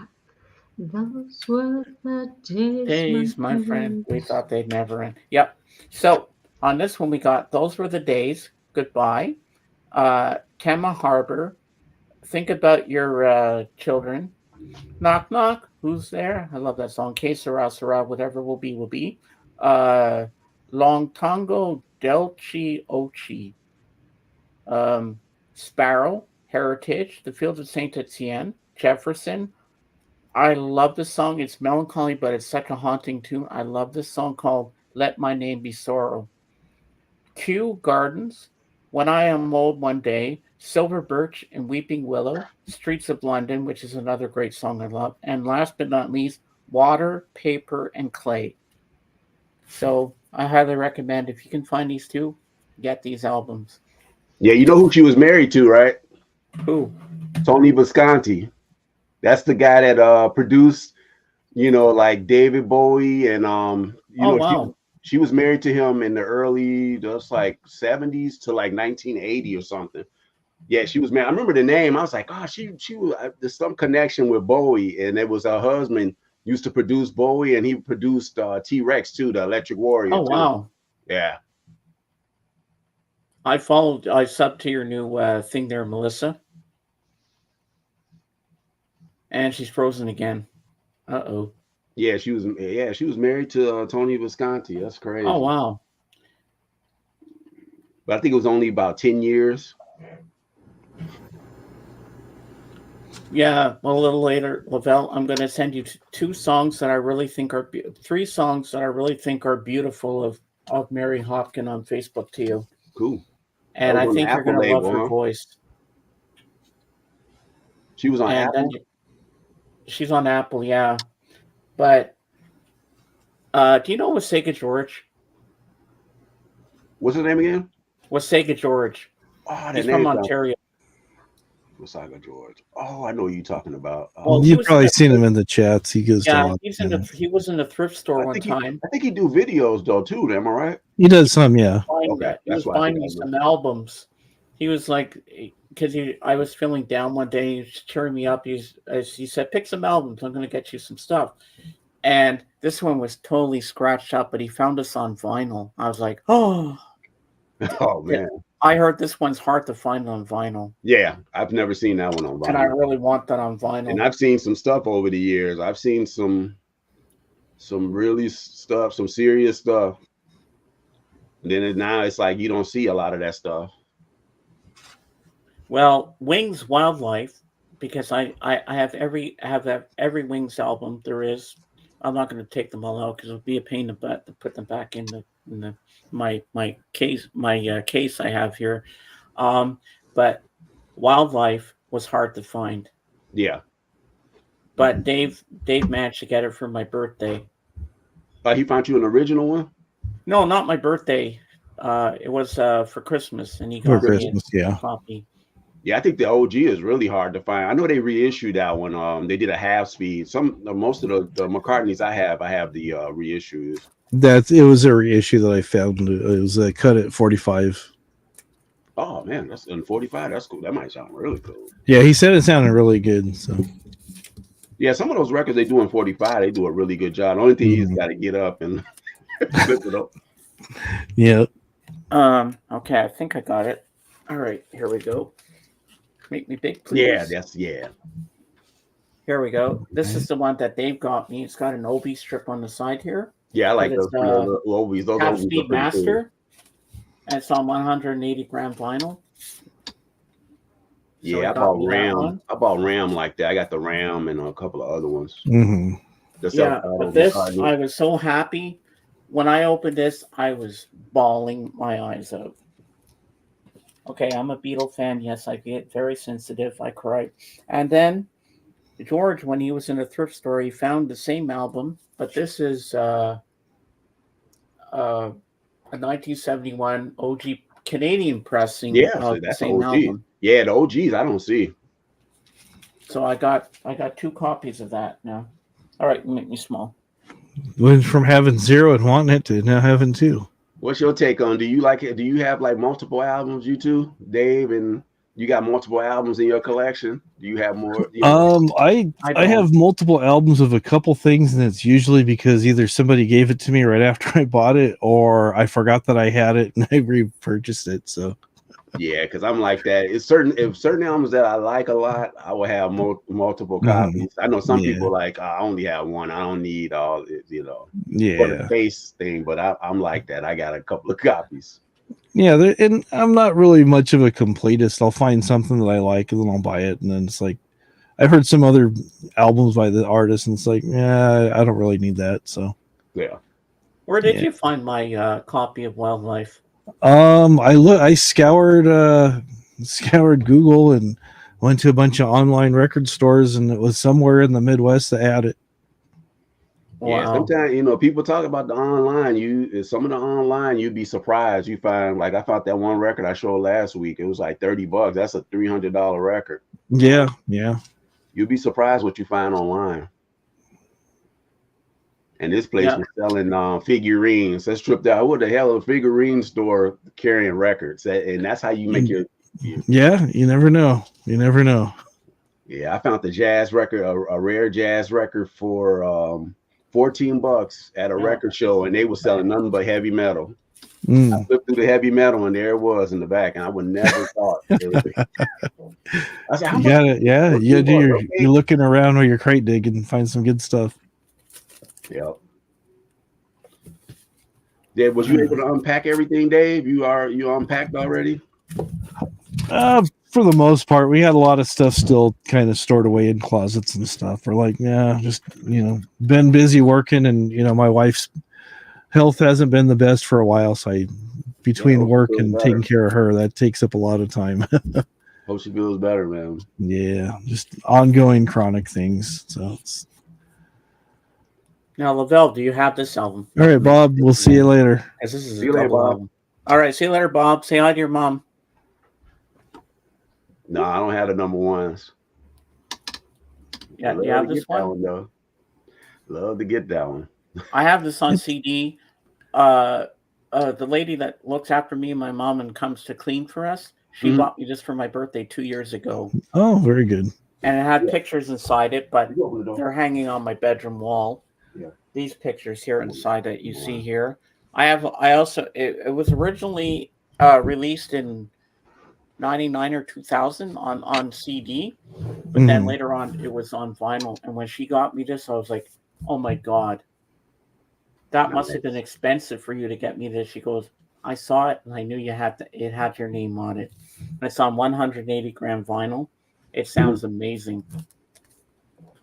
And I'm happy to have it in my collection. I wish I would have got those anthologies. Those are the ones I wish I would have got on the LPs. I don't see those around anymore as much. Not so much, yeah. Yeah, them and the BBC one too is nice. That's a nice one too. Yeah, I want to get that. That one, they didn't gone up in price. Here's a rare one you don't see every day, live in Hamburg. Yeah. I forget who sent me that one. I'm still looking for a Revolver though. I'm still on the hunt for a Revolver original UK mono. Yeah. The only thing I've seen on those is the stereo. Yep. That's all I see is a stereo one. Reissue one. Yeah, I want the UK. I had an American one I didn't like. I just don't like the sound of some of those Capitol ones. I'm more I like the Parlophone. Oh, Melissa's back. Welcome back. I got her. Welcome back. I got her while you're just keep digging away, James. Keep digging away. Looking for something in here. I'm determined to become so disruptive. No, you're fine. So use that Revolver. I have it.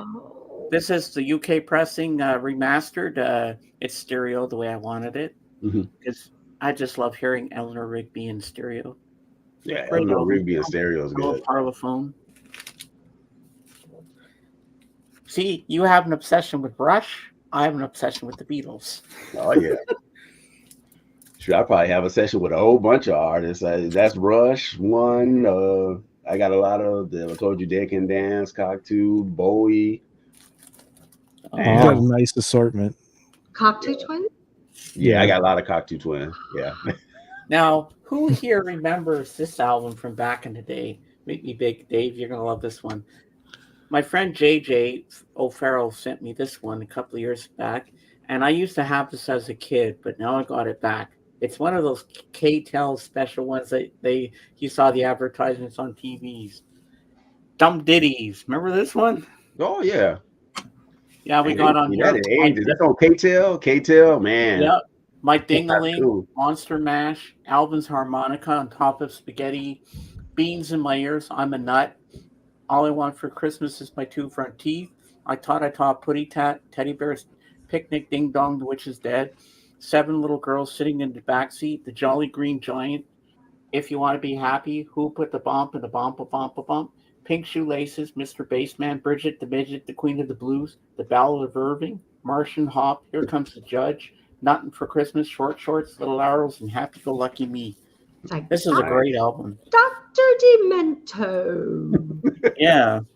He just had a birthday recently. He's 86, something, I think. Yeah. I didn't even know he was still with us. Yeah, I didn't either. He's either 83 or 86. And I was like, wow, good for Do you. you remember the That's King cool. Biscuit Flower Hour? And and Seventh Day. Do you guys remember Seventh Day? Yeah. Oh, yeah. Yeah.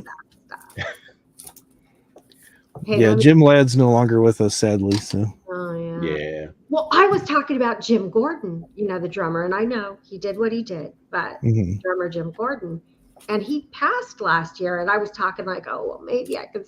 I didn't know he had passed. Yeah, it's a guy that he performs in a band called Heavy Sounds.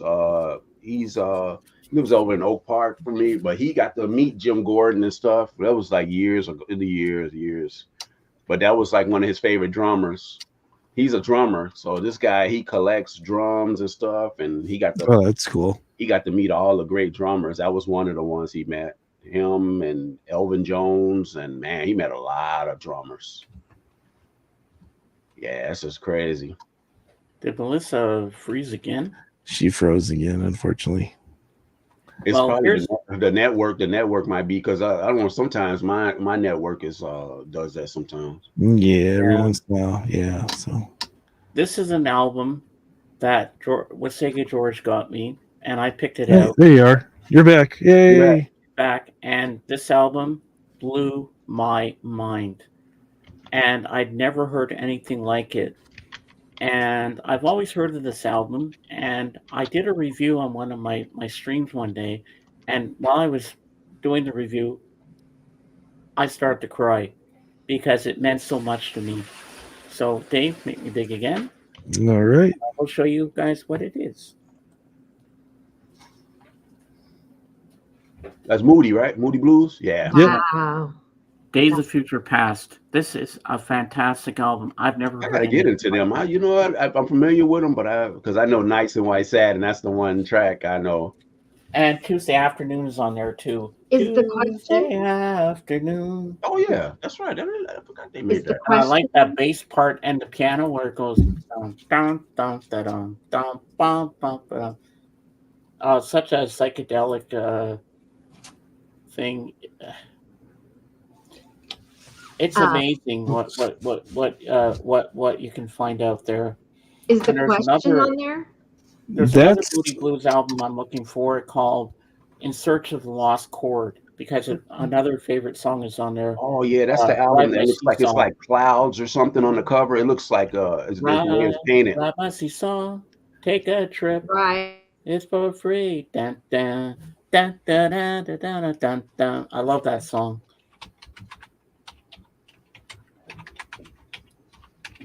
But I think that's a band that inspired Electric Light Orchestra to do what they do. Because Moody Blues were like a rock band, they put some classical stuff into it. Yeah, that's how ELO is like that too. if I'm not Yeah, mistaken. ELL sings one of my But favorite songs. ELO is more. I would say that they use the classical, but you could hear that Beatles influence. Jeff Lynne, you can hear that Yeah. Beatles, that big time Beatles influence. Yeah, one of my all-time favorite ELL songs is "Mr. Blue Sky."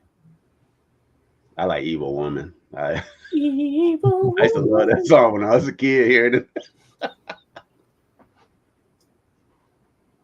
Evil woman. okay. I was looking. It's off a different album called "A Question of Balance." Which song? A song called "The Question," or just called "The Oh. Question." Yeah, I went in search of the lost chord. It's a good song. Rock on That's a Seesaw. my husband's song for me. He stopped on Pacific Coast Highway, and we'd only been together a few months, and he goes, Here's our little story from Roger today. Hello, James. The copyright police just called me and asked if I knew the guy in Halifax who was singing Booty Blues. I told them no and tied them up in my basement. You're safe for now. Okay. Thank you for doing that, Roger. Going above and beyond. Here we go. We got Royce in the house. "Hey, Royce." Hey, Royce. Yeah. Hey, Royce. Taking a break from weed eating and then get back to it. Oh, I thought you were smoking weed for a second there. I read that wrong. I'm like, what? I don't think so. Eating weed. Yeah, welcome in. It's nice to have you. Yeah. Well, hopefully tonight I'll be on the stream, Royce. I think my allergies are okay. I'll see how I feel later, and if I keep going, then I'll be there definitely. And Lavelle, you should come to Royce in the House's stream tonight. What time does he? What time you come on? What time is it at, Melissa? I don't have an exact time. I think it's usually between 5 Pacific and 6 Pacific. Well, I know it's 10:30 my time. And what time is it for him, Dave? Dave That's would know. 7. That's I 7. think for you, I think it'd probably be like about 8:30 because I think you're 2 hours behind James. I don't know. Where you at, James? I'm in New Brunswick, Canada, so it'll be 10:30 for me. He's What like time is- actually what time is it 4 now hours right away now? from me. What So time yeah. is it now? Where you at? Right now, for me, it is 3 o'clock. Yeah, so it's 1 o'clock for me. It's 1 o'clock. Oh, you're 2 hours behind me. 2 hours behind. So Yeah. Yeah, because Pacific is like I think it's 2 hours, isn't it? Yeah, because you got Yeah. Pacific Mountain, you got Pacific Mountain, and I'm Central. Yeah, Okay, I'm yeah. Atlantic. Yeah. Yeah, by my house, everybody out here is kind of pissed off because we got invaded by the cicadas. The cicadas are really bad. oh man. Yeah, it's bad. Oh boy. I can't even barbecue or nothing. We It's won't be just able like, to host a live stream. He'll keep that in mind, Roger. mm, Oh, I love Roger. Roger's always got some funny Yeah, things. okay, here we go. My show is every Sunday at 6:30 p.m. Pacific Standard Time. So Oh, so okay. that'd be that'd be 8:30 for you. 8:30 for me. Yeah. Yeah, Yeah. 10:30 for me. And looks like our lovely Melissa just froze again. That's all right. She'll be back. She'll be We back. got her frozen in a laugh at least, right?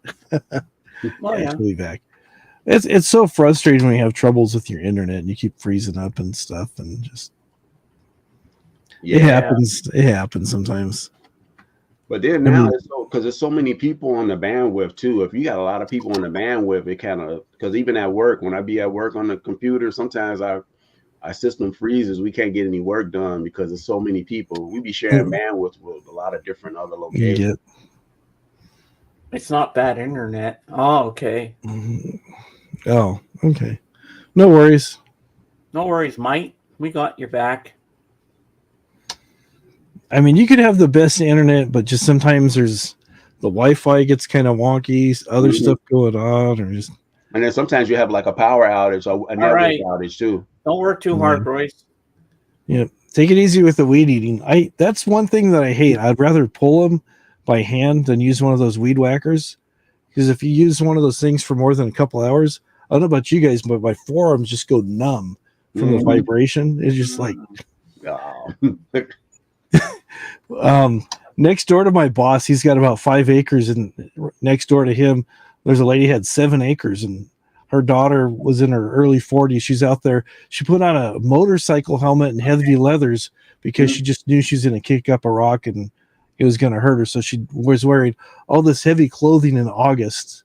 Oh And man, it's hot, right? And she was weed eating, and she took her helmet off and set it on her car and set the jacket down. And where they live is kind of remote. Somebody saw the helmet as they're driving by, called the police, said that there's a motorcycle rider went down because all they saw was the helmet. There's a motorcycle rider down over there. So they sent the they sent the cop to the house. He's looking around, and the lady who was wearing the helmet helped the cop search for this bike rider. Wow. They couldn't find him, so it was one of these gas powered weed eaters. So she got the cop to start the weed eater up back for her, and she put the helmet on while the guy was there. And he never put two and two together. He just left, and he was going to look somewhere else for this. Yeah, that's crazy. Oh my God. But she was doing this whole yard, like 5 or 6, I think it was like 7 acres of weeds with a weed whacker. And she did it for like about a week and a half. Mm-hmm. And then she went to the doctors because she was having neurological problems. Her hands had been numb for a week and a half, and she just couldn't understand why they were still all pins and needles all the way from her shoulders down into her fingertips. Damn. For like a week and a half. I mean, we're talking like 3, 4, 5 hours straight every day of running this thing, and she couldn't understand why she was having tingling in her hands. It's just like, that's crazy. it's like, oh man, it was funny. I don't know if I said it the first time you were on camera with us, Lavelle, but you're part of my crew now. Thanks, man. You're in with us, man, because you have a great knowledge of music, and you're great on the panel, and you have such a great collection to show everybody.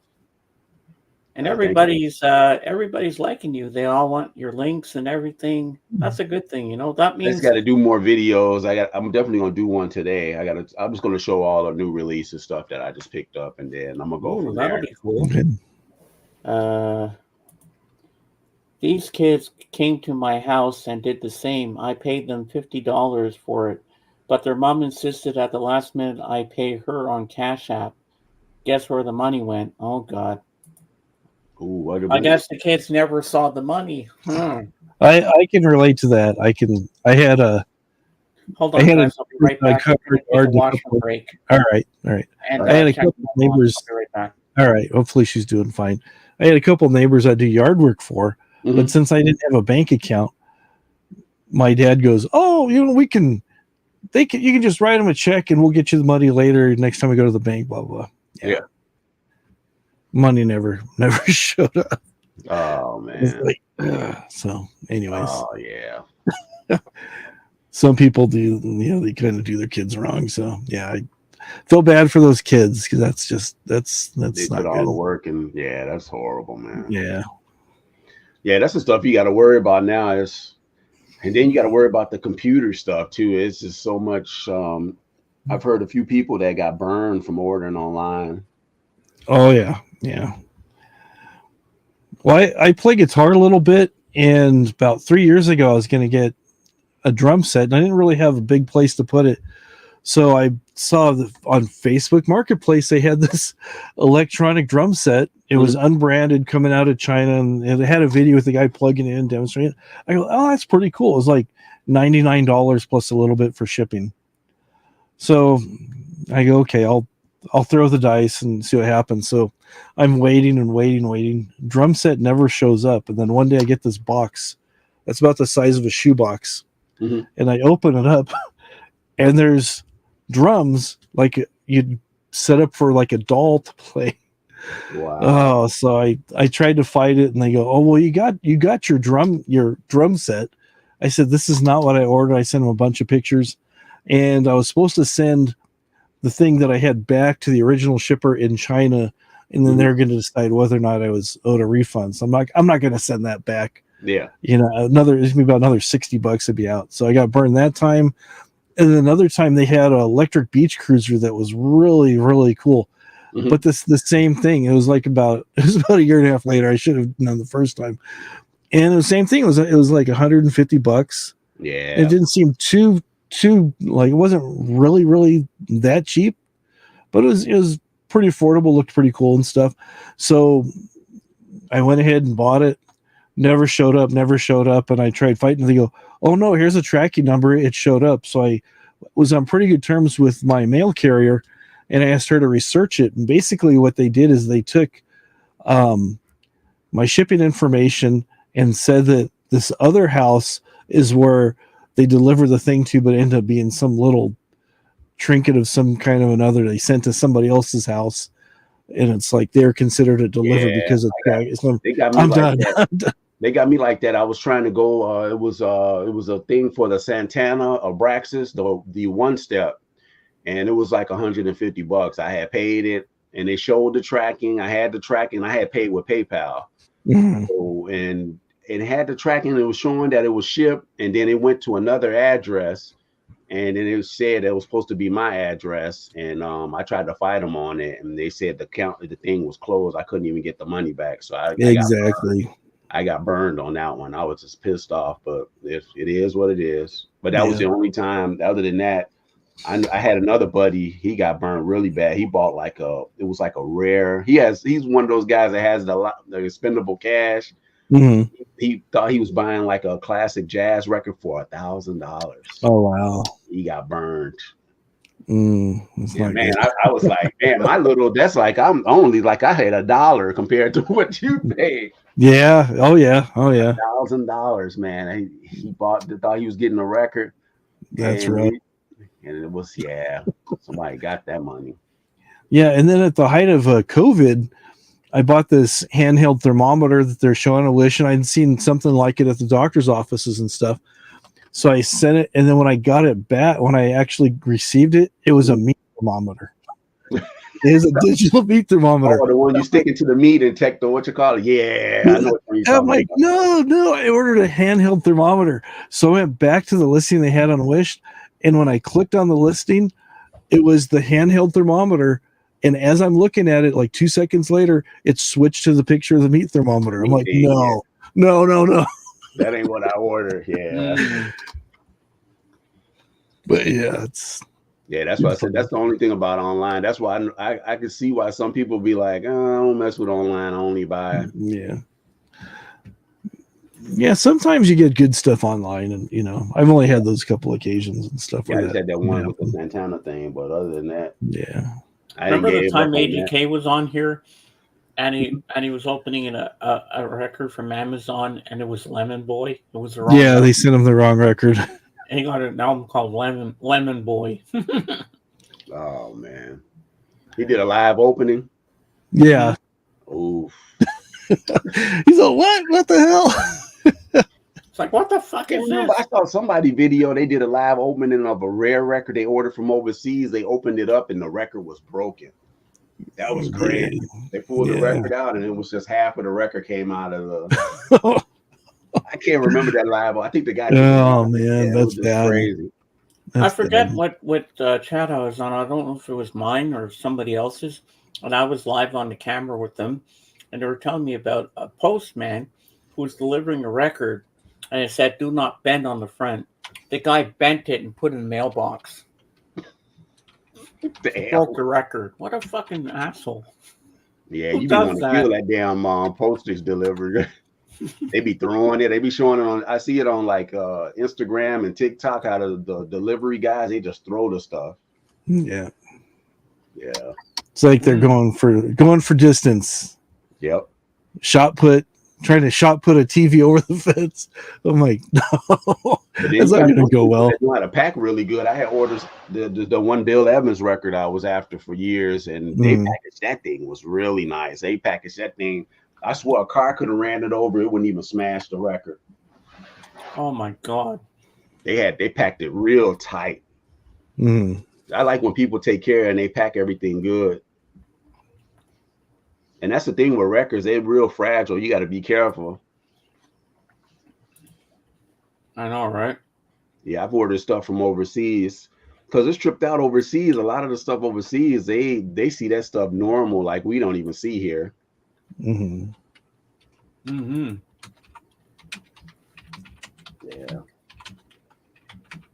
Other than that, I haven't even this week. That Rush was the only one. What was the other one? I did get something else too. I can't remember. Yeah, I had got a Funkadelic record too. Cosmic Slop. I picked that up too at one of my buddy's shops. Over at. Do you have any Elvis Presley in your collection? No, but I want some of his stuff though. I don't have any of. I like his 50 stuff. My favorite song by him, I like "Pocket Full of Rainbows," though. That's like my favorite song by That's him. from GI Blues. Yeah, that's my favorite song by him. I like "Suspicious Minds" too.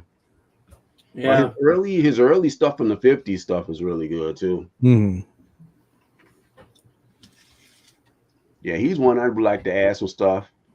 Because I remember when I was a kid, they used to show a lot of the it was like the reruns of the '68 comeback special. That was pretty good. Watching all of those. That was a good one. Yeah, when he had that band. Mm-hmm. Yeah. Yeah, I know you got stuff from. I know you have some Elvis stuff, don't you, in your collection? Oh yeah, I do. How about you, Dave? You got some Elvis stuff? I think I might have a couple CDs. Yeah, now CDs wise, I do, but vinyl, I don't. CDs, Yeah. I got like collections and stuff. Yeah, I got a lot of CDs and stuff. But there's certain bands I don't really collect because I know a lot of people who do collect them. Because like for example, Hey, Beatles, I have like 2 or 3 records that I inherited from a friend, and I've got most of the stuff on CD that I picked up here and there and stuff. But it was just oversaturation. I never really got into them because I had friends who were fanatics about the Beatles. Kind of. And every time you go there, Beatles. And the same thing with Kiss. I've tried getting back into Kiss, and it's just they don't do anything for me. But I had friends who had not even on Halloween, just on random occasions would paint their face up like Ace or Gene or whoever, and so I was just like. And then my friend had like the Kiss skateboard, the Kiss board game, the Kiss this, the Kiss lunchbox, Kiss. And I wouldn't be surprised if he already pre-ordered his own Kiss casket if he's still around. Wow. Because they were even marketing caskets for a while too. Yeah. I remember my first time hearing Kiss was about, I say I was in the 80s when I was early 80s, like in 4th grade, and I remember this guy named Willie. I used to go over his house. He had all the Kiss stuff on the wall. He ended up making me hate Kiss back then, and I ended up later. I ended up liking it later. But yeah, a lot of their stuff is hard to find. I got a few of their stuff though. I do have the Unplugged. I have an original. Oh, okay. I have the original. I have that one. Creatures of the Night, Crazy Nights. I have that one. In that the concept album, what's the one? What was it called? God, Bob Ezrin produced it. I have that one. Rock and Roll Over, Destroyer. Yeah, I got the Destroyer when it first came out on cassette, and yeah, I have an original. I tried listening to it, and it was just like I don't know. It just for whatever reason it left me flat, and like I said, oversaturation, and then. A couple years later, I saw Kiss Greatest Hits, and I'm like, people are still talking about them. Maybe I was just narrow-minded, missed out. So I bought it, played a few times. I'm like, it's just nothing really that out of the ordinary. But then I was always listening. I mean, I've listened to like a lot of different stuff. Like we were talking about Patsy Cline. Mm-hmm. My stepmom was big into Motown, so she introduced me to Smokey Robinson and the Platters and all those bands, which I still love, and then I got into the new wave and the punk and all the other stuff. Yeah, that kind of speaks more to me than some of the stuff like Kiss and other stuff. It's like, why am I going to listen to Kiss when I got Black Flag on standby, or I got the Vandals, or I've got the Vapors. The guys did Turning Japanese, or I've got this band or that band. Oh yeah, that's the Vapors and them. Yeah. It's like Yeah, the only one. If I play any Kiss, I always pull Creatures. That's probably the one I pull. Okay, that's a good one. That one. I'll pull that one before any of the other records, even though Destroyer is cool too. But yeah, I pull that, and then of course Bowie. When I got into Bowie in the late '90s, I really got this guy I used to work with, and Bowie stuff. I always pull his '70s stuff like Low, Ziggy, and stuff like that. Yeah, so it's so much stuff I listen to. And then I got into the jazz bug, and then Dylan, of course. I like Dylan, and then I like the Stones too. Like it, just like you like the Beatles. I like the Beatles a lot, but I like the Stones too. So I got a lot of their stuff too. I got a lot of the Stone stuff. I don't have everything, but I got a lot of the Stone stuff. Mhm. I got to see them for the 40 Licks. Oh, okay. I saw them on that tour. I can't pay to see them no more though. I can't see them now. I think a little bit up It's there. pricey. Yeah. Yeah, their tickets are expensive. Yeah. And I got to see the Pretenders open, so that was a great treat there. Oh, the Pretenders are great. They I love opened the up for 'em. Pretenders. I wish I could have saw the Pretenders when they had was that Honeymoon Scott? Oh, Man, yeah, James Honeyman Scott. Oh, great guitar player. Yeah. that dude can fucking play. Yeah. Yeah, he was the one that influenced, I think, a lot of like the Smiths, because he was before that dude can play. Like those earlier albums, you could tell the Yeah. Smiths. You can listen to like Bird of Paradise. You Mhm. hear that, you'd be like, man, that's the Smiths was listening to Honeymoon. Yeah. Oh, yeah. That Oh, dude yeah. chops, man. Okay, I'm going to try this one more time, but that's my next deep dive. And I had to start working on it all over again because I got part of the way into it level and I realized I have to listen to Chrissy Hines' autobiography. I'll be right back. Yeah.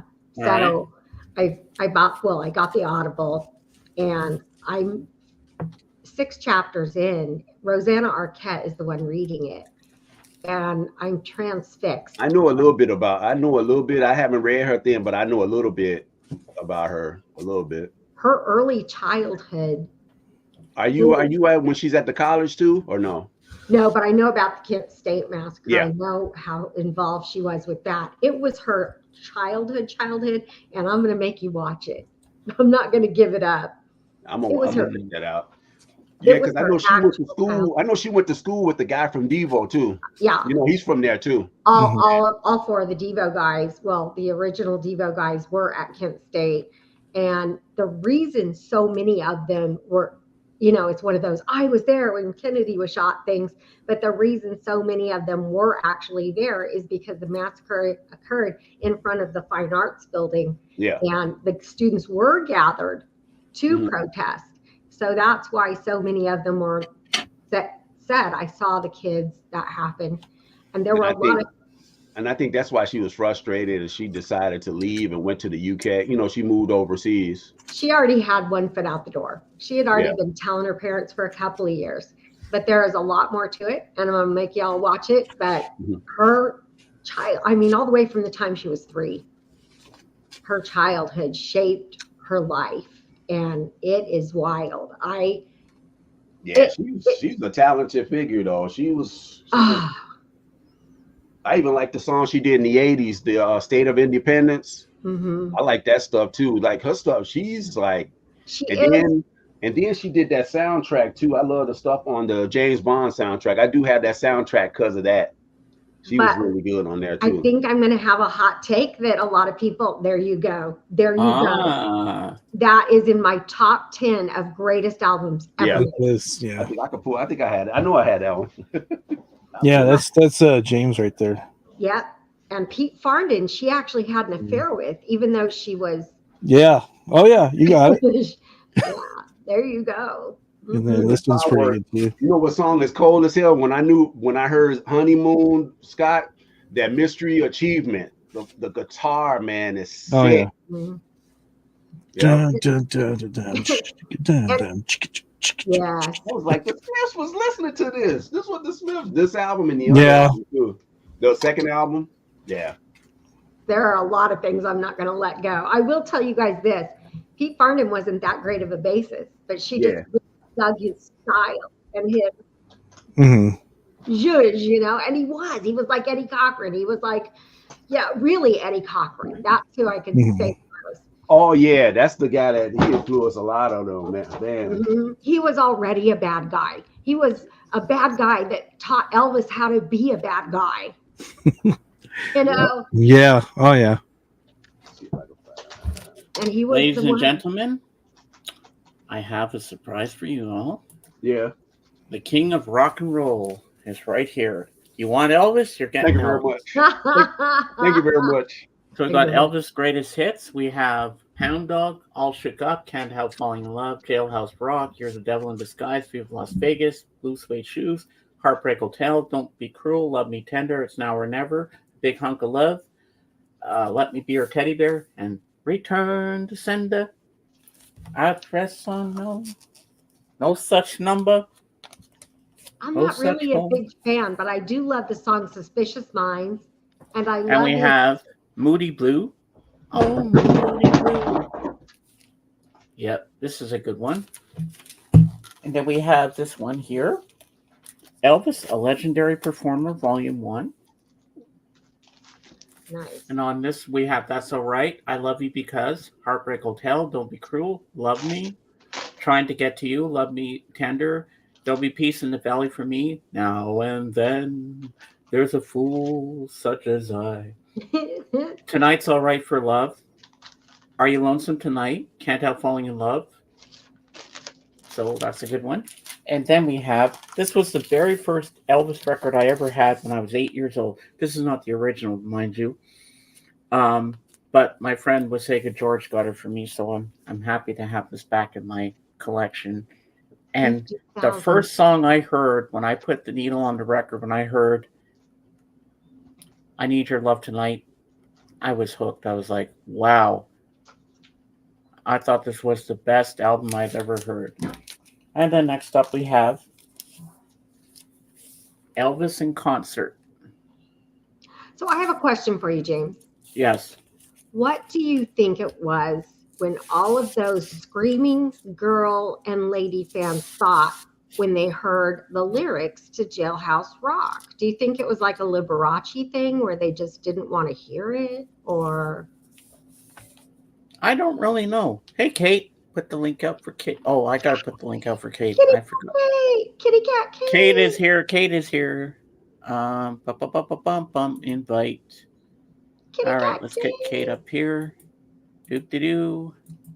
All right, Kate, I'm going to put the link for you, and away we go. Don't worry, Kate. I've been freezing every 2 seconds, so I probably won't be dominating. There we go. We got So- Kate coming up, and then we got 2 more albums. We have Elvis Presley, country music. I'm a little pissed off because they didn't get my good side. That's why I look like this, you know. I just need some grits, and I need some crawfish, and I'll be good. Do you like Thank you. grits, Thank you very much. James? Do you like What? grits? Do you like grits? I never had them. Then we have Elvis in Hollywood. Ooh. There's Jailhouse Rock. We have Jailhouse Rock on here, Rockahula Baby, GI Blues, Kissing Cousins #2, Wild in the Country, King Creole, Blue Hawaii, Fun in Acapulco, Follow That Dream, Girls, Girls, Girls, Viva Las Vegas, Bossa Nova Baby, Flaming Star, Girl Happy, Frankie and Johnny, Roustabout, Spin Out, Double Trouble, Charles, and They Remind Me Too Much of You. And we got Kate. Hey, Kate. Hey guys, hi. Now, it's the Hello. Pretenders. This is my Pretenders here. This single here, Back on the Chain Gang, Mhm. and then the B side, The City Is Gone. Hey, There Bolson. you go. Rolling Pass it Bones. up there, right there, right there. That love that song. The City Is Gone is Hey, man, Davey. amazing. Hey, it was shaking. That song Oh. was being shaped in her head at the age of 7. Yeah. Well, Davey's got the Jailhouse Rock lyrics down pat. He's like, it's a Mhm. reference to He's right. homoerotics. Yeah, you just have to listen to it. It flat out says it. You're the cutest little celly I ever did. Jailbird I ever did see. But it's like a Liberace thing. All these women will go see Liberace, and he'd flat out say it on stage, and they'd still be like, "Oh, Liberace," you know. Yeah. It's You like, can't find a partner, use a wooden chair. Let's rock. Everybody, let's rock. There's a whole lot of stuff. Yeah, I like that. The Pocket Full of Rainbows. That's one of his coolest songs. I love that song. I like Suspicious Minds, and he hated Yep, it, right, That's Jake? another one. Oh, that's one of my That's- favorite songs, is Suspicious Me Minds. too. Same here. Those We are my can't I go favorite think on too. it's a song. together with suspicious It's minds. sad, but it's a great song. Yeah. It sounds like a tougher song to me. Like, not that I don't like. All together with suspicious minds. Suspicious. Yeah. When you hear the background, the vocals, that's cool. Yeah. Yep. Good Oh, yeah, stuff. I can show some of my 12s. I'll show you some of my 12s that I got because it's tripped out. I bought regular records and then I started getting the 12 while I was buying records over the years. I try to grab some of the 12s that I ran across. Ooh, Mhm. I can show you some tripped cool. out Yeah, I'd 12. love to see that. Show you this one here. All right, let me make you peek. XTC. It's crazy, ain't you? See how see the hand? That's crazy. Dear God, this is the 12-inch. Hope you got the letter, but That's that one. out and clear. Then I show some Cocteau twins. Let me show this one too. Crowded House. This is my favorite track by them. Yeah. Where You Live. I got to do a split ends thing. Crowded House is good too. I know you love split ends. Man. We can do this, baby. We could do this. Split My ends. Cocteau 12s. Yeah. Ice Brink Luck on 4AD. Yeah. They always have like the coolest covers. Do you like throwing muses then too? Yeah, and these two, this one. Always like the covers. Yeah. They always had the 4AD always have like the coolest covers. Mhm. Right here, Sunbust, Snowblind. And then this one here. They always have like some really cool. That's awesome. I like that one. Yeah, me too. And then this one too. Ooh. That's a good one. This one, Pretty Love Easy colors. Tears. Yeah, those are my Cocteau. I have all the studio albums though. Oh wow. And then the Cure, I got the Cures, a lot of the Cure 12s. I'll show you some cool Cure ones. Friday, I'm in Love. Original UK. It's Friday. I'm in love. Look I at always this thought it one. was an 80s song. Oh, thanks, James. Now it's in my head. Thanks. Yeah, Oh, I like that. That's cool. Hoping. This is like it's not a picture as you think it is, but it's tripped out. It's like the way the record is made. It's Yeah, crazy. yeah. Ah. That's cool. Cool beans. The Killing Joke, one of my favorite Oh, tracks by them. Live Like Blood. Yeah, this is tripped out. I started I've getting heard into them. Killing Joke before. They're pretty good. Oops. No one. But then, of course, this one here, everybody knows this one. Still classic. Blue Monday. Absolutely. I love the floppy disk thing on the back. Yeah. Ah, And then The Fix. Built for the Future. This is an underrated track here. yeah. I saw them in concert with Nice. Missing Persons. They were so amazing in concert. Missing Yeah, person. the Fix is tight. Them boys can play. Mm, Then I do the YouTube. I do have a few of theirs. yeah. This is like my favorite period of it. I like Octoon. Oh, yeah. Mysterious Ways. This is the long version. That's the version. I was looking a long time trying to find the long version of Mysterious Ways. Why is the longer version more It popular? sounds better because you can hear the edge stretch out more. Oh, okay.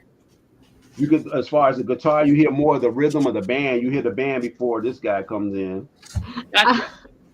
Oh my God. I went to a Yeah, festival where that's they were my playing. top song by them. I love this song. Every time I Here's- hear it. here's- There totally. were there were girls holding this sign up and it said The Hedge. The hedge. Instead of instead of Instead the of the edge.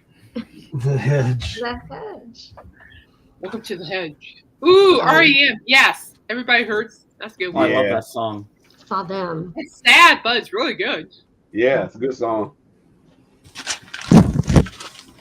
And then, of course, Prince. Prince. He got so much Okay. stuff. You show. You tell. Prince is where it's at. Prince is really. I get first tips. Yeah, okay. He's finally getting up there to like the top 5 guitarists of all time. That's where he deserves to Yeah, Yeah, he oh, was that's a really awesome. good guitar. He was a really good Love guitar that player. cover. Yeah, I love this song. I got to he. You know, all the times I seen him, he performed this song one time, Ugh, Yeah, how many times have you seen Prince live? 4 times. shut up. Dang. I Yeah, am I seen him so 4 jealous. times. I know, me too. I always love this cover here, though. This cover is so damn cool. Yes. The Revolution was his best band. Yes. And I I agree. agree. Yeah. Oh yes. I know Yeah. he played with Doctor for a long time and Windy, but This is the one I used to Mhm. aggravate my mom. My mom hates this song. I played this so much. I aggravated the hell out of her when Oh I my goodness. And of course, everybody see now, and that's the commercial. You know, that's everybody knows this one. Yeah. This is most That, I heard a funny story about that song. He actually gave it to his bass player, and his Yeah. bass player's band recorded it, and his bass player like changed a lot of stuff to it. And then Prince goes, "No, I want that back." was it Des Dickerson? Oh Des- my goodness, Dave. No, wasn't Des Dickerson. It was his bass player pretty early on. I can't remember his name now. Okay. Was that for Maite, that song? Yeah, Sad story. this was cool too. Yeah. You got the look, yeah. Sheena's voice, too. Her Mm. voice is insane. Sheena Easton. And then that one. Yeah, of course. Yeah. Yeah, that's pretty much all. Most of my Prince stuff, and Oh, then man. Prince, what a talented artist. I mean, seriously. and I found this. I found this for 30 cents at this thrift store. Would you believe Wow. that? I found this Wow. for 30 cents. This is an original. Another sad Oh, story. you know, I found. Yeah. Oh, That's Roy the original Orbison. album right Love here. Roy Orbison. There you go. hmm Yeah, I found the original pressings of Rumors by Fleetwood Mac for $1. And We talked about that earlier. Damn, that's crazy. I'm like, it was still shrink wrapped. It was open shrink wrapped, but it was still shrink wrapped. Everything was great. And so I'm officially an owner of an OG pressing of Rumors. And then Oh, nice. I found this for somebody that gave me this. I paid like 20 cents for this. This Oh, one. that should have been more than twice. But you know what's so cool about this one though? I know Jump. I know a lot of people got tired of that song Jump, but it has Running with the Devil on here. It sounds. Oh wow. Oh, running with the devil. Yeah. That's a good one. Running with the devil. Yeah, that's pretty much most of my singles that I like put over their the years. version of Pretty Woman. Yeah, that's off of I think that's Diver Down. I know a Yeah, lot of it's Yeah. off Diver Down. a lot of them don't like the Yeah, I like their version of Pretty Woman. They, Mhm. ooh, yeah, I Dave like has the lots. guitar on there. It sounds pretty cool. I use them occasionally. I'm at that magical Okay. age.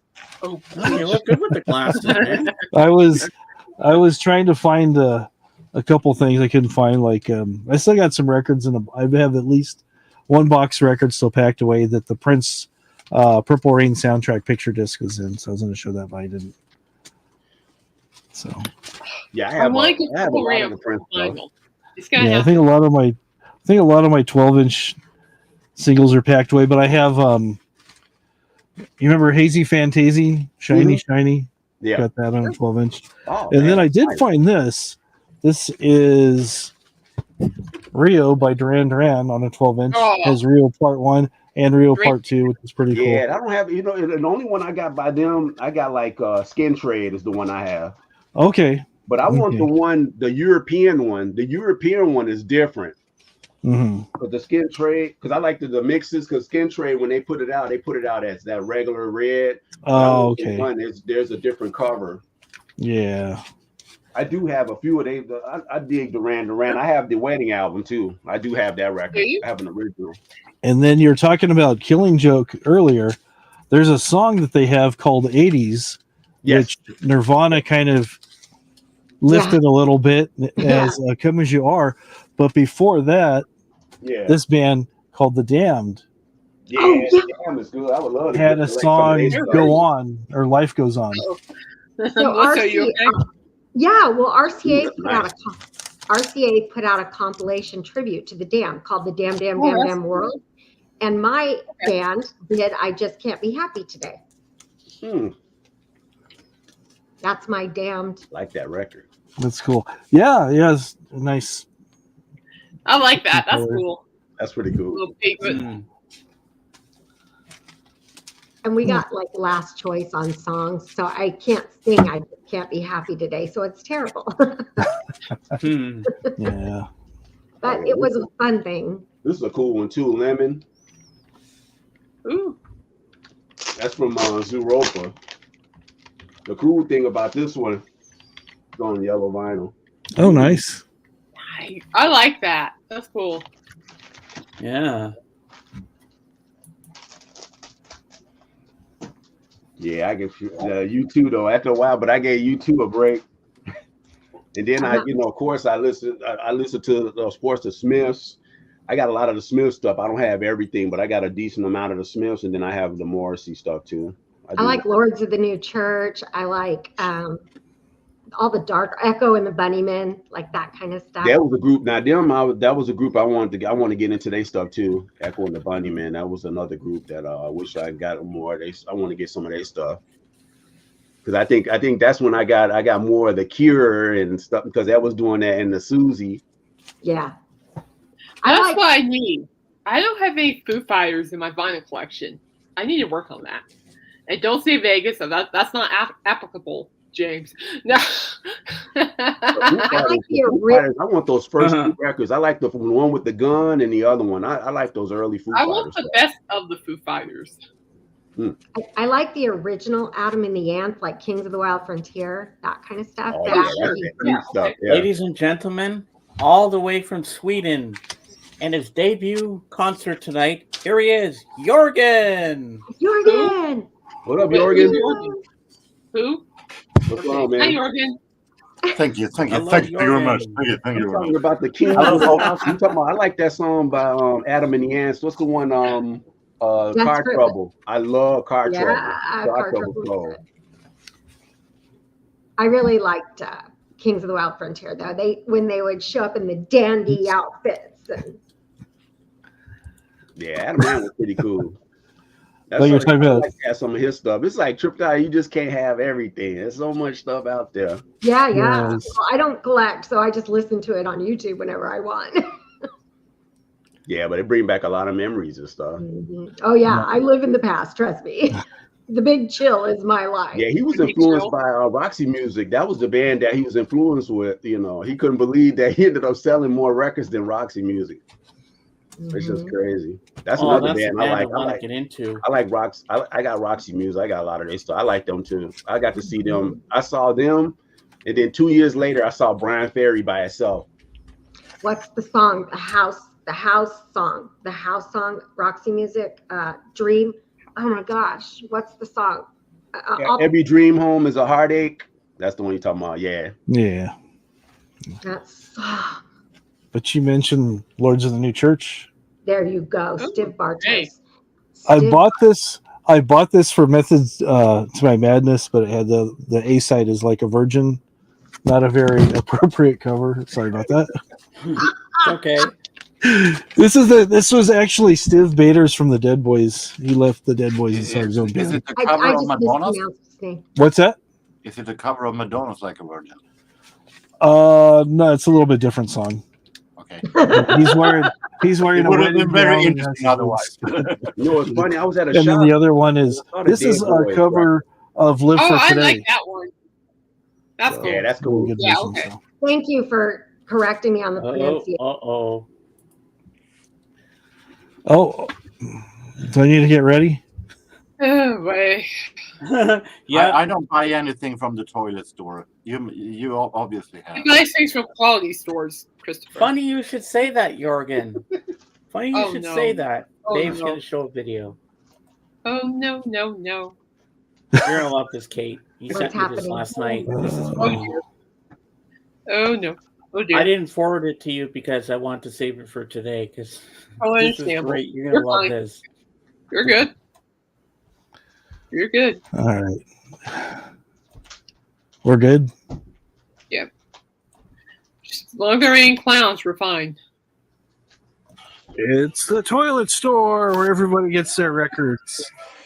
All kinds of you want at the toilet store. Is that Home Depot? He's like Home Depot. Hey, it's home at Christopher's. Well, when I was having that thing that happened to my house, that was the place I was hanging The at. That was toilet my store friend. where everybody shops. There was my friend. toilet Home store. Depot was my friend when I was looking for toilets and stuff for my house. You know, when I had my bathroom redone after that thing I had a couple of months ago. Oh my word! There you go. That was the biggest shit store I ever Man, I saw the toilet. I was at Home Depot yesterday looking for some stuff, and I go, I have to do this for James. So Yeah. We just had 3 days of new Oh, I plumbing was put laughing in. so hard. Yeah, I had my Oh, bathroom yeah. done. I And knew- it was like Man, I saw Oh, yeah. that toilet. I'm like, yeah. Like, here we go. they had Earlier, some toilets Lavelle that was was showing some $800. 12-inch records, and he has one that might catch your eye. Show Jorgen the Tears for Fears one you have there. The 12-inch you showed. Oh, Wait till you see this. You'll one. like I it, think Jorgen. you're gonna It's really love cool. this. Yeah, I I, think know you'll you like like it. Tears for Fears. Underrated, in my opinion. Oh yeah. Yeah, Head Over Mad Heels. World. I love that. That's nostalgia for me from my first year as a pop nerd. yeah, that's I my have it on favorite. That's 45 like though. my favorite. So I love it. Every time, as soon as the piano, of course, that one. That's the everybody knows this one. Everybody wants to rule the world. But I yeah, love it. I just love Head Over Heels. It's very underrated today. I got like 3 different pressings of that album, the Songs from the Big Chair.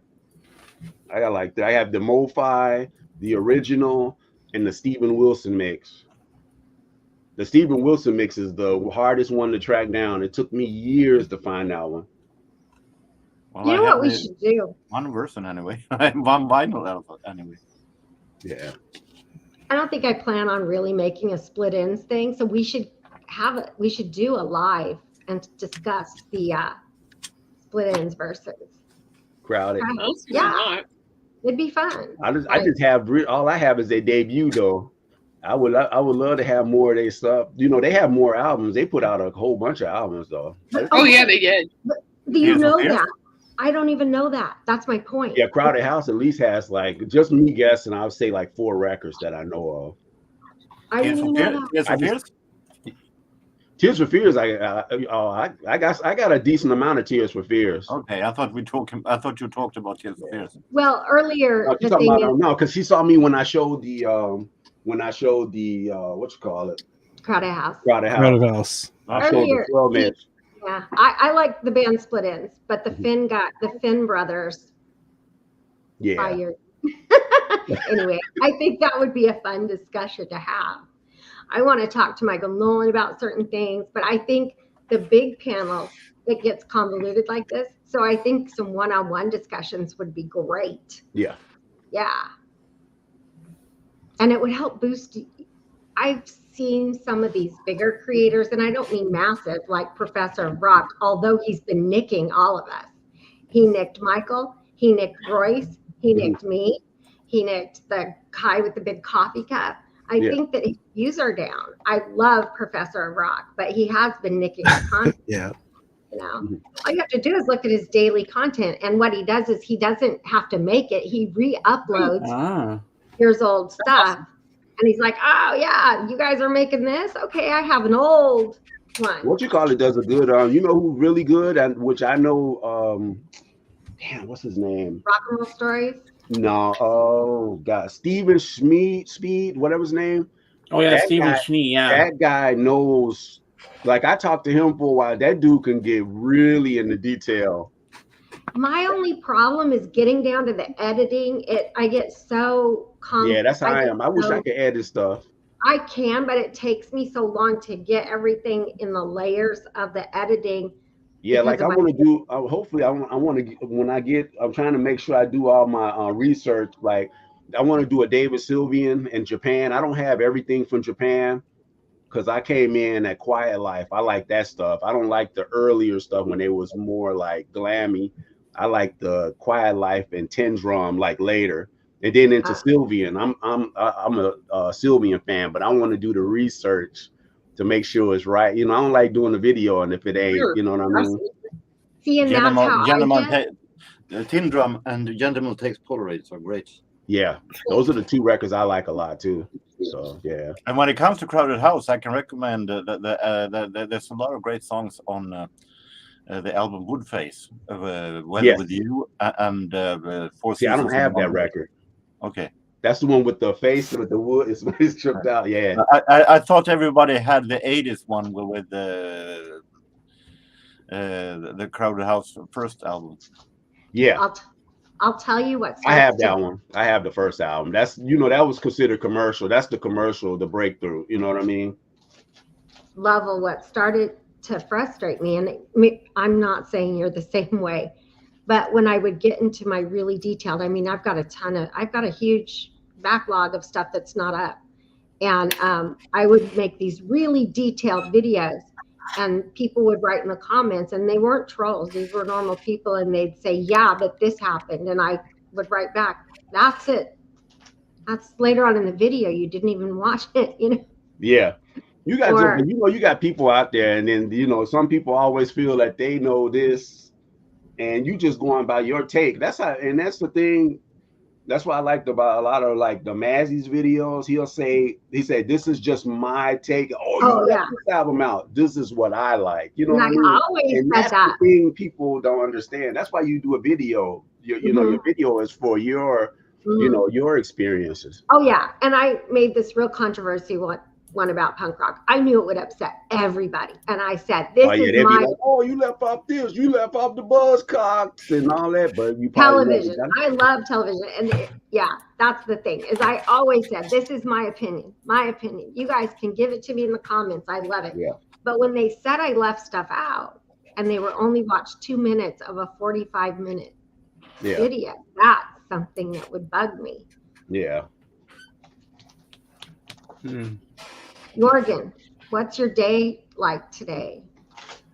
I've been at my with my parents, and then I've been sitting at the balcony, and that was pretty much it, because it was rainy at the morning, and then in the afternoon it became that we had for 2 weeks now the really heat. Really Suddenly, what? We have heat. Yeah. Right, but what? How hot is it for you? I was hoping you wouldn't ask, because then I have to. No, I know Celsius. You can tell me Celsius. I understand Celsius. We have Celsius. We don't have. I know. Go ahead. I understand Celsius. Go ahead. My best friend. Around 25 Celsius. Okay, so it gets to be in my area. It gets to be 43 Celsius. Yep. Wow. I live about 2 hours away from the hottest place on the planet, which is Mojave Desert. Second. Mm-hmm. I was gonna say Death Valley should be number one. Never complain. That is it. It's Death Valley. That is it. Ooh, Death Valley. Ooh, yeah. I live 2 hours away from Death Valley. That's not that far, actually. Wow. We also had. No, it's got to be Death Valley. It is. That's no. I live in North Colorado. This time of year, we'll start to get hot. Right now, it's about 87. But we have dry heat, so the hottest we ever reached was like 115 one day. Where you at? So, Northern Colorado. I'm in Greeley, which is like about an hour from Denver, about 50. Traffic pending, 54 minutes from Cheyenne, Wyoming. So are you north or are you south?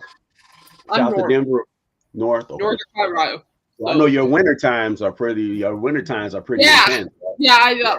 Last winter we had the temperature, the coldest we ever received was like 12 degrees, or sometimes even 4. Yeah, here because I'm near Chicago. We've been lucky these last couple of winters. We haven't had that. That's the only thing we had, like a lot of wind, but then our winter times hasn't been really crazy. We've been lucky the last 4 or 5 years. You guys sure have a pretty was it river something for St. Patty's? They put all that ink in there, dye or something. Are you talking about in the you mean for the St. Patty's Day? Yeah. Yeah, they do that every in March around St. Patty's Day. They put that green dye. And then everything turns green. The Chicago River then goes out to the Lake Michigan. Yeah.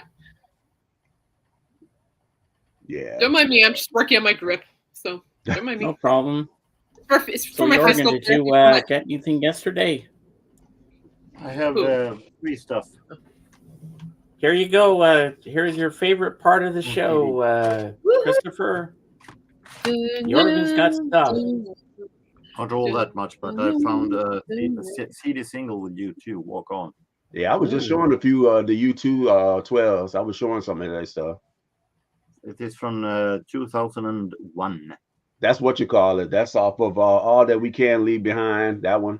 That's off that album. The stuck a moment that you can get out of that, which are in acoustic version. I always say that's their last great album to me. I like that record.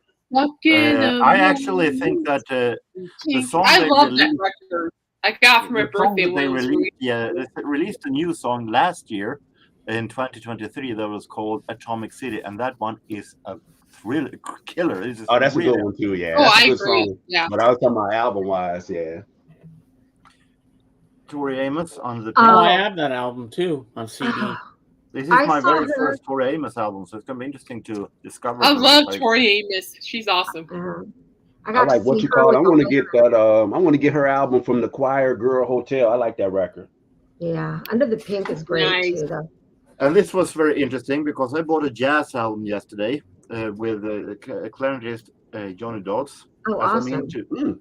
I'm into 20s. Yeah, I heard of him. Yeah. I'm into 20s jazz a lot, so this was very interesting. And then I recalled that about a year ago I bought this. Nice. Oh my gosh, that's so cool! But the record right there, that's cool. When I took a look at it, this contains only 16 tracks. This contains 8 songs more. Oh, yeah, because the CD you could put more information on. That's why. Yeah. So I guess this one then goes to the culling. Uh-oh. Don't do that. What? Don't do that. Keep that record, man. Yeah, Okay, see, a lot of people don't like Whatever. you too. Go tuck your head in the toilet store. Yeah, a lot of people don't like you too. I want Christopher's. I had no place to have No, both of them, and it contains more or less the same tracks. So I had to make a choice, unfortunately. That's and cool, then man. the one with the less tracks goes, unfortunately. Look at your room, though. Your room is so neat. I love that. Is that it, Jorgen? Yeah. Okay, I'll make you small. Okay, in the interest of honesty, because I would never want it to be thought I'm not being honest. I'm 3.5 hours away from Death Valley, and it is 43.5 Celsius for about a month out of every year where I live, not where Death Valley is. It gets much hotter. Where I live, it's 43.5 for about a month straight. Wow. But we're used to it. Oh yeah. We just run our air constantly. Well, I don't know. Because if we go to Vegas early August, it's going to be hot as over there. So what I'm going to be doing is probably, luckily the hotel we're looking at, not giving names, but certain purposes. But are you going to see Love? No, it's gone. Raj is gone. What? What? But Love isn't there anymore. No, but I do have plans to see Rod Stewart. Why do I never know what's going on outside of my house? I seriously have turned into this person. Just, if you don't know, just look. I'll keep you in the loop. But no, but it's going to be hot. But luckily, the place that we're looking at, has a lot of stuff in there. So I'll just keep me busy till I can go out to shows and stuff when it's cooler.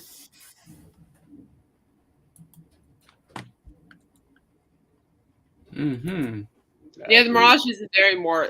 Hard Rock bought it, and I think they're restructuring the whole thing. Yeah, so James, I think your Beatles love thing is gone. Oh yeah. Yeah, because it's not there. It left when Mirage left. I didn't know the Mirage left.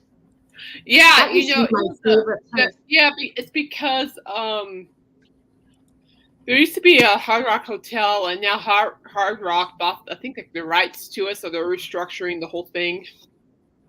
And the Mirage had to lay off some of its staff members and all that. They They didn't level it, did they? Did they level the Mirage? I remember seeing that place when I went down there. That's a historic place. I'm going down there in September. I'm going down to Vegas. We're gonna miss each other by 2 months. Did they blow the Mirage though? They Did can correct it, yeah. Yeah. That was my They're favorite gonna renovate place. it and everything. They're gonna renovate everything. My first trip was with my grandparents when I turned 21. I loved my grandparents. They were like Sinatra people. Yeah, And I I went won. there later. I went there. When did I go to Mirage? That was in the early 2000s, though. This is my first time in Vegas. I've been through Oh, it. that was the first time. I went with when I went when I was working for Sam Goody. We had a convention, so I went there.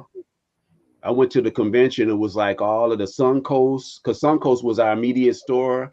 I was a manager, so I went, and yeah, that's when I went to the Mirage first night. I went in there. I said, man, this place looks pretty cool. It's old school, but it looked really cool. The Bellagio, they had like an outfit on there. It was like thousands of dollars. It was just one outfit, $1,000. I said, anybody sell this, they'll make their commission in one day. You know, just crazy. Like $8,000 dress or something like that. Well, looks like Melissa froze again. And I met the guy from Kiss. I had met Paul Stanley, and then the movie. Oh, yeah, I lost that. I had the autograph poster, and I lost it in the fire. I had a fire 2 months later in that, and I lost that. And I had met Paul Stanley. And I met Anthony Anderson. I met him. I had from Barbershop. I had an autograph Barbershop. It was him and the lady that played in Barbershop that played Ice Cube's wife. They was there. It was cool. I got to see a lot of acts. I saw LL Cool J there. He did a show. Him, Queen Latifah. It was a lot of acts there. I like Queen Latifah. I like her. Yeah, I've always liked her. I had got this. That was when I went to Vegas. I went in October. I had the fire in November, right before Thanksgiving. Go figure. Yeah, it was initially for August, and things happened. It was a Christmas present. It was supposed to happen in April. James knows this whole story. He's been with me through this whole thing. Mm-hmm. It was like from April, then we went all the way for sure to October. Yeah. Now I got back to August, and I'm like, just go. Yeah, so nice. I'm going back in. This would be my second time going. Oh, my wife went a couple of times. I've been doing some research. There's a YouTuber called Traveling Ruby, and she gives you like tips and stuff, like places that have really good food, but they're not that pricey. And I'm like, yeah, that'd be good. I want to go to some of the record stores down there. I heard Vegas got some really cool records. I want to go to that too. I am on a lot of cool record stores down there. Yeah, I'll be in Vegas, so don't say it. Yeah, but I'm going in September. I'm going down there in September around my birthday. Right. So. Yeah. I know there's the Kiss World Mini Golf Course in the Rio. I'm going to do that. I want to see the Kiss Museum while I'm there. Apparently, still there. I'm like.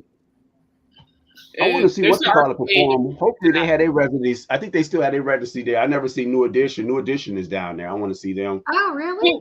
Yeah, they got a residency there. Yeah, they got a residency there. Yeah. Really? Because I know I want to see Rod Stewart if we go early August. I want to see Rod Stewart. But I also want to. I think they're down there still. Is U2 still down there? Not on the day I'll be there. Darn it. I know U2 down there, but I don't know if I would see him no more. I saw him already. I saw him for. I never seen him. I would love to see him.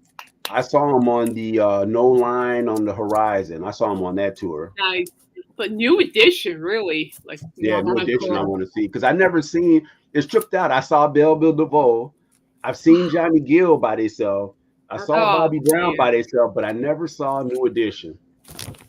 Crazy. How is Bobby Brown doing? Huh? How's Bobby Brown doing? He's doing okay. He doesn't dance like he used to. You could tell he picked up some weight because that guy back then, that guy can move. I know. That guy can dance. I remember Roger Rabbit from him. Yeah, when he used to come on people's show and he used to start dancing. I'd be like, damn, he can move. Right. We all learned the Running Man and Roger Rabbit. Now he's like gained weight. He still move a little bit, but you could tell that if he would have lost, if he loses 100-something pounds, he probably could still get down like that because he has the rhythm. You could tell he still has the rhythm, but he's a little heavier now at the age. Bobby Brown still draws a lot of crowd. I think I was thinking that he was having a little bad reputation after Whitney's death. No, he still draws a crowd. Well, people keep forgetting, New Edition was big, but Bobby Brown was just as big as he was. Right. That Don't Be Cruel album was huge. I remember when that came out, I was just like, damn. They had like 6 or 7 hits on there. I'm no big fan of New Edition, but Bobby Brown did a whole lot of great songs. I love Every Little Step. I love Humping Yeah, that's his Around. popular album. That was the album that was after that. He didn't have the same. But what I actually like Johnny Gill even more. Actually, I think Johnny Gill was he was the better singer than all of them. He also had a more soul style that was better and better produced also. Yeah, because he listened to a lot of. You could tell he was influenced by a lot, like the Teddy Pendergrass. Like the people before him. That's why he was a really good. He was a good, like a crooner almost. He had a good voice. And he also had L.A. Reid and Babyface. Never Correct. Well, they made L.A. Reid, Babyface. They were. Oh, I like Babyface. He was good. I liked him. Yeah, he's a good songwriter. That song, Every Little Step, that's crazy. I didn't know that song was originally written for the guy from the Gap Band, Charlie Wilson. He originally wrote that for him, and he turned it down and gave it to Bobby. Oh, James. I'm sorry. I think he was a little too unknown actually to make a hit out of it. Yeah. Hey James. So 2 nights ago, guess what song the Rolling Stones played? They haven't played in years. Which one? Emotional Rescue. You will be mine. You will be mine. Oh my. Yeah, no, they performed it. They haven't performed that song in years. And I'm like, it's probably been a while. I saw them for the 40 Licks. They did all of those songs. They did. I was telling a good friend of mine. They did. I think Shattered and Emotional Rescue are probably one of their most underrated songs. Yep. I saw when I saw them on the 40 Licks, they did Monkey Man from Let It Bleed. Damn, that thing sounded cold. I think the band was tight. They were tight, and when I saw that 40 Licks, they was real tight. The band, they had a little stage. They went into the little stage and started doing all the blues numbers. Yeah, I know their show was probably pretty good though. I know they're a little older now because I think I saw them back in 2004. 2003, 2004. So now we at 2024. You like 20 years later. So I know they still know how to put a good show. Well, it's like I think it's also She's So Cold. She's so cold. She's so. I think that's also underrated in my opinion too. Yeah. But I'm really glad though on this tour they're bringing back like some of the stuff they have performed for a while, which are some in my opinion are like some of their most underrated songs. Yeah. Yeah, I think it's great. A lot. What's your favorite album? What's your favorite album by them? Oh lordy! Well, they got a lot of records. When I get the green light for this, I'll show you all my albums again. But I don't want to tick it off anytime soon. But I could tell you the Emotional Rescue album, Exile on Main Street. Yeah, Exile. Sticky Fingers. Yes. Bread. Mm-hmm. The one with Prima French, the one with band with the song "Bitch." It's a song. That's whatever record "Bitch" is on. I like that one. And then Sticky Fingers, I'm not mistaken. Yeah. Baker's Banquet, Let It Bleed. So it's just a lot of them. But I think the Emotional Rescue album, in my opinion, is probably one. And Exile on Main Street. I think those two alone are probably their best ones, in my opinion. Yeah, that was. I know. I read that was like the most difficult album to record. Rock, bluesy, jazz-ish, funk going on, and that was more. They had a lot of good songs on there. Yeah, it's just Emotional Rescue is killer though. They have never. I like their blues record they released a couple of years ago. The blue one. Yeah, it's like blue. Yeah, the blues record they released a Pretty couple good years ago. record. I really liked that one too. Yeah, But that of was course, a good record, Happy too. Diamonds is a brilliant album, in my opinion. Yeah, that one surprised me. When I got that record, I was shocked. Did It it? sounded pretty good. It was pretty good. You No, are good. it was great. You know, I really like their song. I like the song with Paul McCartney. I Mhm. like Tell Me Straight with Keith Richards singing, because that's just a honest piece. I love it. And I like Mess Me Up. Mess it up. Or is it Mess It Up? Mess it up. Mess it up. You know, it has like that old school 70s Yeah, he's a vibe. good singer. He sounds all right.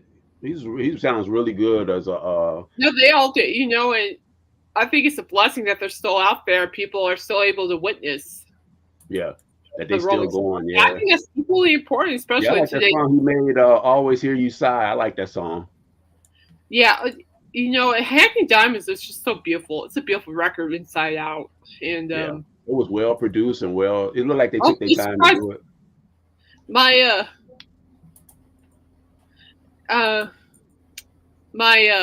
what do you call it? My work, you know, they were surprised with the Hackney Diamonds album. They weren't expecting the Stones to sound that good. Yeah, But it surprised me too. I was yeah, like, I'm when pretty sure they I surprised put a it lot of on, people. You know, it's like I knew it was going to be good because they were working really hard with the album. There you go, Christopher. I just followed your Instagram. But it just really blew my mind of how much creativity and you know how much talent it took to really pull off an album like that. You know, it's and just it was really more of impressive. a, and it was more of like a tribute to Charlie too. So it Oh was a no, tribute that to was him. bittersweet because I know when Yeah. the news that Charlie Watts died, that took a piece of my heart because I grew up listening to the Stones. They were part of my life too, you know. But I like their now drummer. Their now drummer sounds really good. I mean, Who he is sounds it? really, Who replaced Charlie? oh snap! I'll look it up. I got it. I don't know, but what's the name of the song by the Stones where they say, "And I ran 20 red lights in God's honor. Thank you, Jesus. Thank you, Lord." You got me on that one. Got me on that one. Yeah. you got me. You got so many damn songs. You be like, oh. I know somebody in the chat will know. Steve Jordan. That's his name. Steve.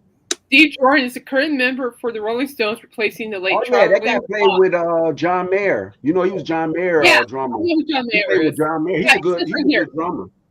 Yeah, Jordan also played drums for John Mayer, Keith Richards. That's the John Mayer when they did that trio with Pino Palladino. I knew it was Jordan something. I just couldn't say it because I was too sure. I knew it was like Jordan something. Yeah, Steve Jordan's good. That's a good pick. He's pretty good. No, he's a great drummer. Yeah. I mean, it's just like with the Foo Fighters. More of believe it or not, he's like a jazz drummer. He's pretty good. Yeah, well, which I like is they are a jazz band too. Okay, thanks, Sean. It was called Faraway Eyes. I knew somebody in the day. Yeah. I knew somebody. I mean, the Stones are a jazz band too. They are. Welcome back, Melissa. Thank you. The girl with the faraway eyes. But it's remarkable, and but that mentions Bakersfield, where I live. Bakersfield. Oh, I used to go through all the time visiting my late grandparents in California. Yeah. Okay, so now you know. I'm right now. I'm just outside of there, but I used to live right in there. Gotcha. Okay, I'm familiar with that place. Okay. Yeah, we had to move here after Terry's health stuff because it's a lot cheaper than living down south.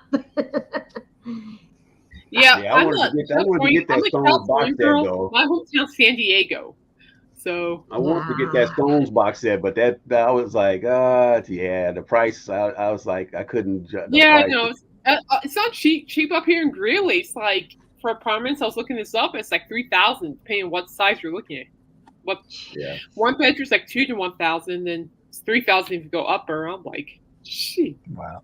Yeah, the tickets are expensive. It's just crazy. I want to see Neil Young, and he canceled here in Chicago, but now I might be able to. The tickets went way down. His tickets are real high too because he's with Crazy Horse, and that something had happened with Crazy Horse. They were supposed to play here. I think it was last week, and what happened? They're going to reschedule. It's going to be like probably in September. So a lot of people getting rid of their tickets and stuff. So now I want to try to see. I've never seen Neil. I always want. This is like the best time to see him. Yeah, And I I saw saw I that. know, like for me, it's like I want to see the Stones. some of his shows, and they sound really good. And I got Because they're going to be here in a Denver. few We of his got those shows. cards. Late June, but I can't afford it. If Vegas wasn't an issue, I would Mason. go, but I can't. So, Oh, Mason. Hey. What's up, Mason? hey, Mason. Jorgen, I wanted to mention that when you were talking about Johnny Gill having a more soulful sound than the rest of New Edition, it made me think of the way Kelly Rowland went into that genre after Destiny's Child. Yeah. And I think Yeah. he's a better singer from all the entire group of Destiny. It might be that, but Destiny's Child is no group that I follow. They have a couple of great stuff, but it's not something. It's not my style. So it may be so, but still, I get it. I don't listen to any of them. I get it. I used to go out and dance with some friends during that era of Destiny's Child. So it was dance music. It was silly dance music, but I get it. Yeah, but the thing with the Destiny Child, everything was more geared to Beyonce. Everything was all like the father ran it. So Yeah, that's of course. who I focused did on. like it, Everybody though. else was like, you know. I'm a Yeah. survivor. But I can't. I Say can't. my name. I don't remember one Beyonce song that I actually do like. I don't. On the other hand, I don't I'm not one a fan. Kelly You know what's Rowland funny? I song got that to like see. I either. saw her in concert for free, and I was like, I wasn't impressed. I was just Oh, like, my word. Their solo stuff is from the period when I stopped, but when I had a really pause listening to new music, when it was just I always blank. mess with my wife with that because my wife likes Destiny Child. Not Destiny Child. She liked Beyonce, and I saw her, I was like, she's just basic. And then I told her, I said, if I always mess with her, I said, if Aaliyah was alive, we wouldn't be saying Beyonce. That's right. I like that's Aaliyah. right. I like Aaliyah way better, more talented. Oh, You know that. I like Destiny Child, but I also like Aaliyah. She was also extremely talented. I like Aaliyah. Aaliyah was yep. really See, I know a lot of people. A lot of the people that know, they're like, if Aaliyah was around, we wouldn't be talking Beyonce. Period. Aaliyah kept me thin. Those Timbaland beats, man, I'd be at death. Yep, and she can sing. I never understood the greatness in Timbaland. She can do it all. She was really good. I never understood the greatness in Timbaland, but I think it's a little too much hip hop for my taste. Yeah, I mean, but I do like Bootylicious. I think Bootylicious is by far the best song. What's the song from the movie? The Eddie Murphy movie? Lovell, and Kate, what's the song? Where she does the baby. It's got that baby sample in it. Oh, Tell me about somebody. Tell me about somebody. Yeah, that's it. Yeah, that song. I could dance to that. I could play it over and over and dance. No, I can do. I really like the Bold and all those was really those songs sound really good. That's right. I really like the Beyonce song, "Crazy Right Now" with Jay-Z. So gonna get crazy right now. Oh, that's true. That's true. Oh, you talking about when he comes in and raps? That's just not hip hop music. It was dance music in the early 2000s. Yeah. Everybody was clubbing and I was doing corporate sales back then. So we'd go to corporate events in Vegas and we'd dance like we were stupid. Yeah. No, I like Single Ladies. I just like the dance vibes to it. Oh, the Single Ladies. Yeah, there's one Beyonce song that I can't stand, and that's Halo. Because I was working at a thrift store back when it was popular, 2009, and they had one of those commercial radio stations on, and they were playing Halo at least 3-4 times a day, and I had to listen to the damn song. So every time I hear you, Halo, Halo, Halo, Halo, I think turn the crap off before I explode. You want to resign? You wanted to quit? Halo. Yeah. No. Oh, did you have anyone of you heard the new Eminem song? No, he got a new song, but I haven't heard it.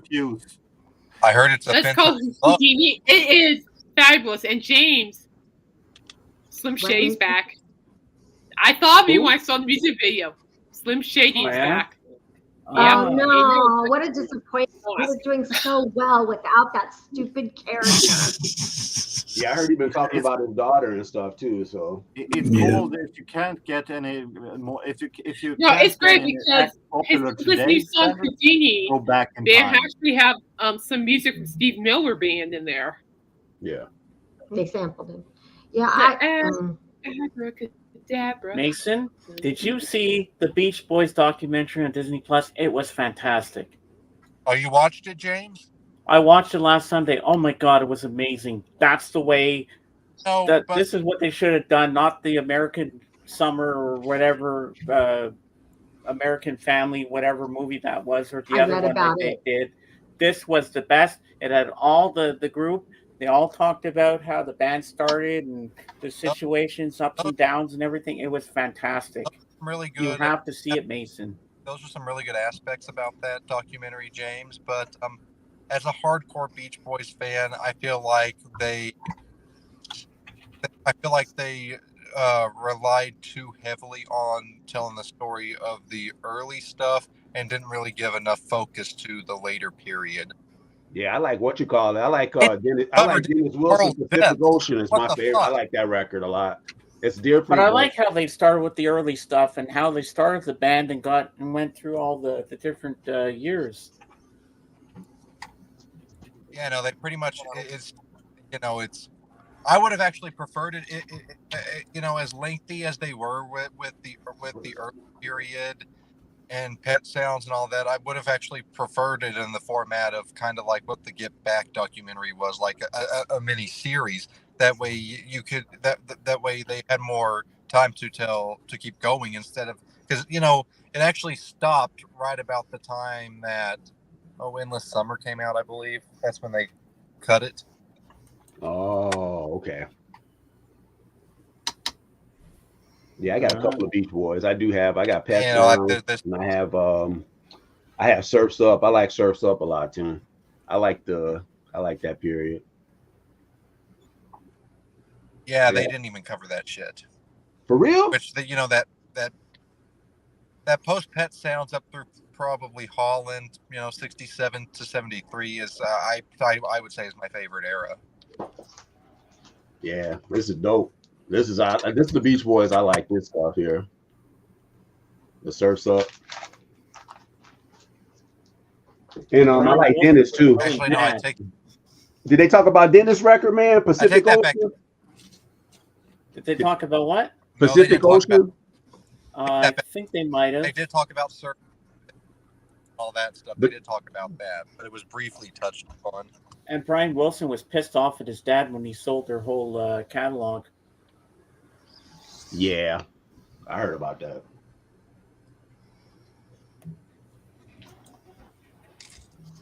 Yeah, some of the documentaries, sometimes they don't be on point on a lot of stuff. Well, I enjoyed it. I thought it was good. Yeah, James, we need to finish that Bon Jovi documentary. Yeah, I know. Which one you said? What did you say?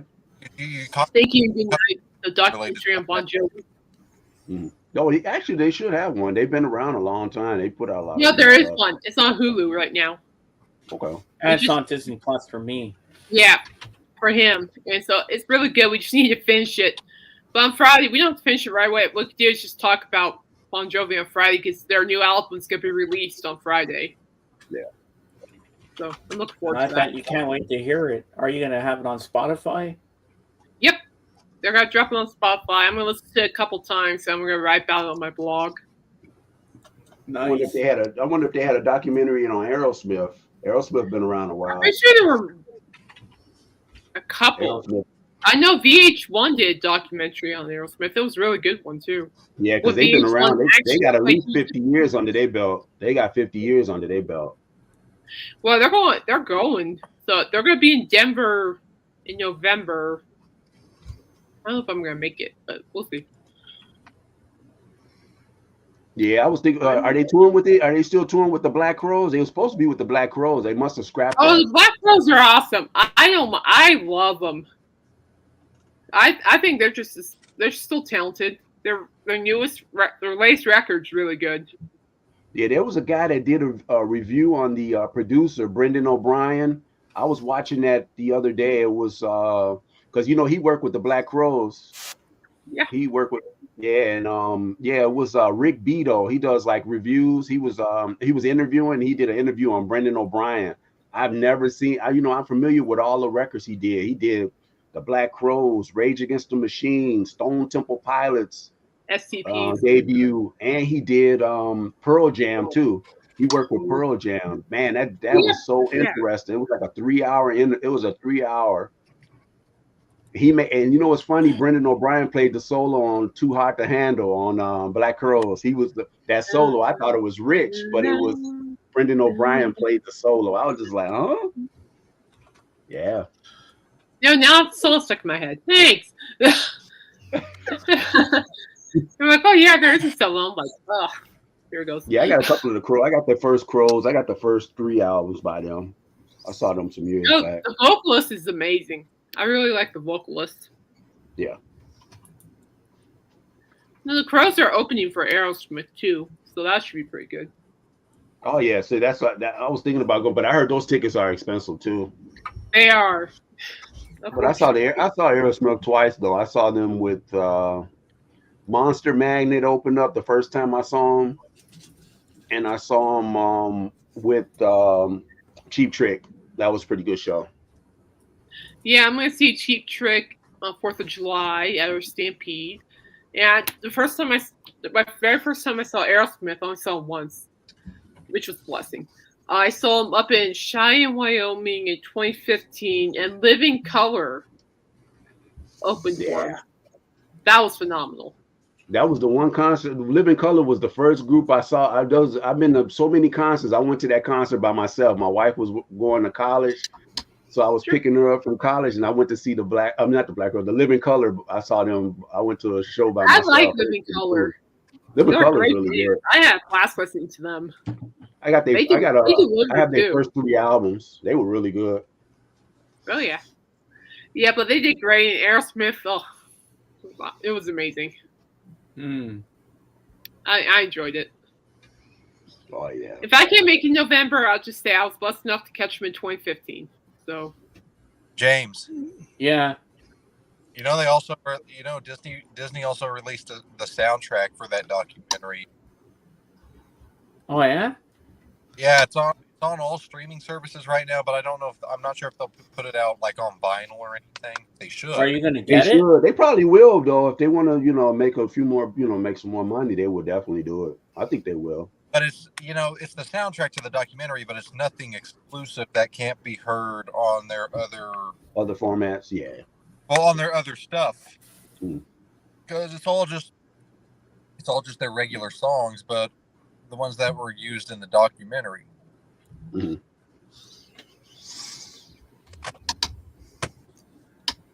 That's crazy.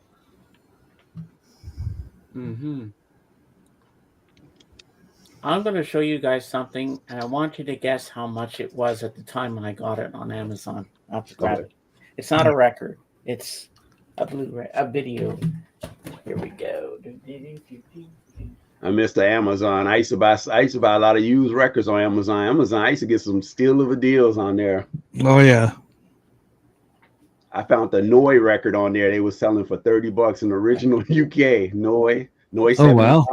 Yeah. I found that on the Amazon. And the guy was like, "Oh, he sent it." I was like, "Oh." They had some really cool deals, and now they priced it went, through the roof now. All right, make me Big Dave, please. Mm-hmm. So, Beatles anthology. Nice. On DVD. I wish this would get a Blu-ray release. Now, how much do you think I paid for this thing? 20. Ray, throw that on Disney Plus. You paid probably $50. Higher. 60. 80. Higher. 90. Almost 90. It was like $89. Okay. That's not too bad. That's not I say about my change for it. My mom threw in some extra money. She said, "Well, that's good.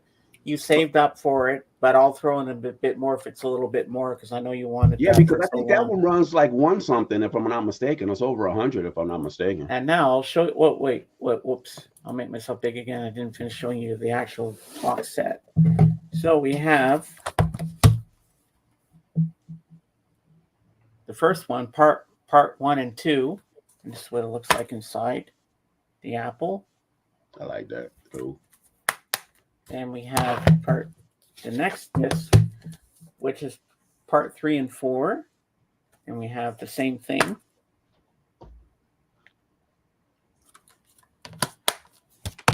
Then we have 5 and 6.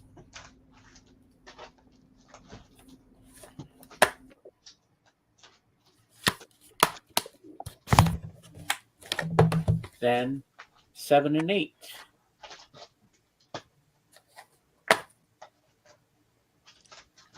And then we got the special features disc.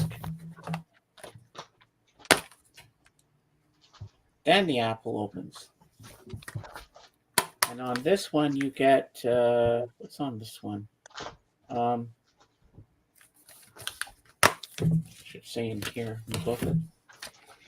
On here, you get Recollections, June 1994, compiling the anthology albums, Back at Abbey Road, May 1995, recording Free as a Bird and Real Love, production team, making the Free as a Bird video and Real Love videos on here. And then on another one, I think Free as a Bird is on one of these, but I can't remember which one. But it doesn't really matter. Anthology, though, not only that is finished now, they're also playing like a lot more of original for that project than what ended out. Yeah, it's worth a lot of money. Yeah, well, hang on to it. You know, those are very special. Like, Oh, yeah. Very, you know, you want to hold on to those. Don't sell those. Oh, I'm holding on to this thing forever, man. wasn't George That's a going nice to do pickup, man. an anthology project, but it got scrapped?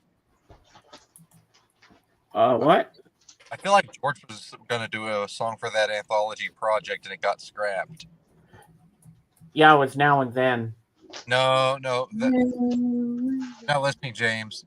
George was the one that was the reason that Now and Then was rejected from anthology. But I read somewhere that a George Harrison composition was supposed to be on that project, and it didn't come out. Oh, you can get it for $77 on DVD with Prime free delivery. Then you can also get Anthology on DVD, $118. Wow. Yeah, that's not bad. Oh, the VHS they have here is an import. Huh. Wow. They ain't going cheap. Oh, they even have a Laserdisc one. Oh, that's cool.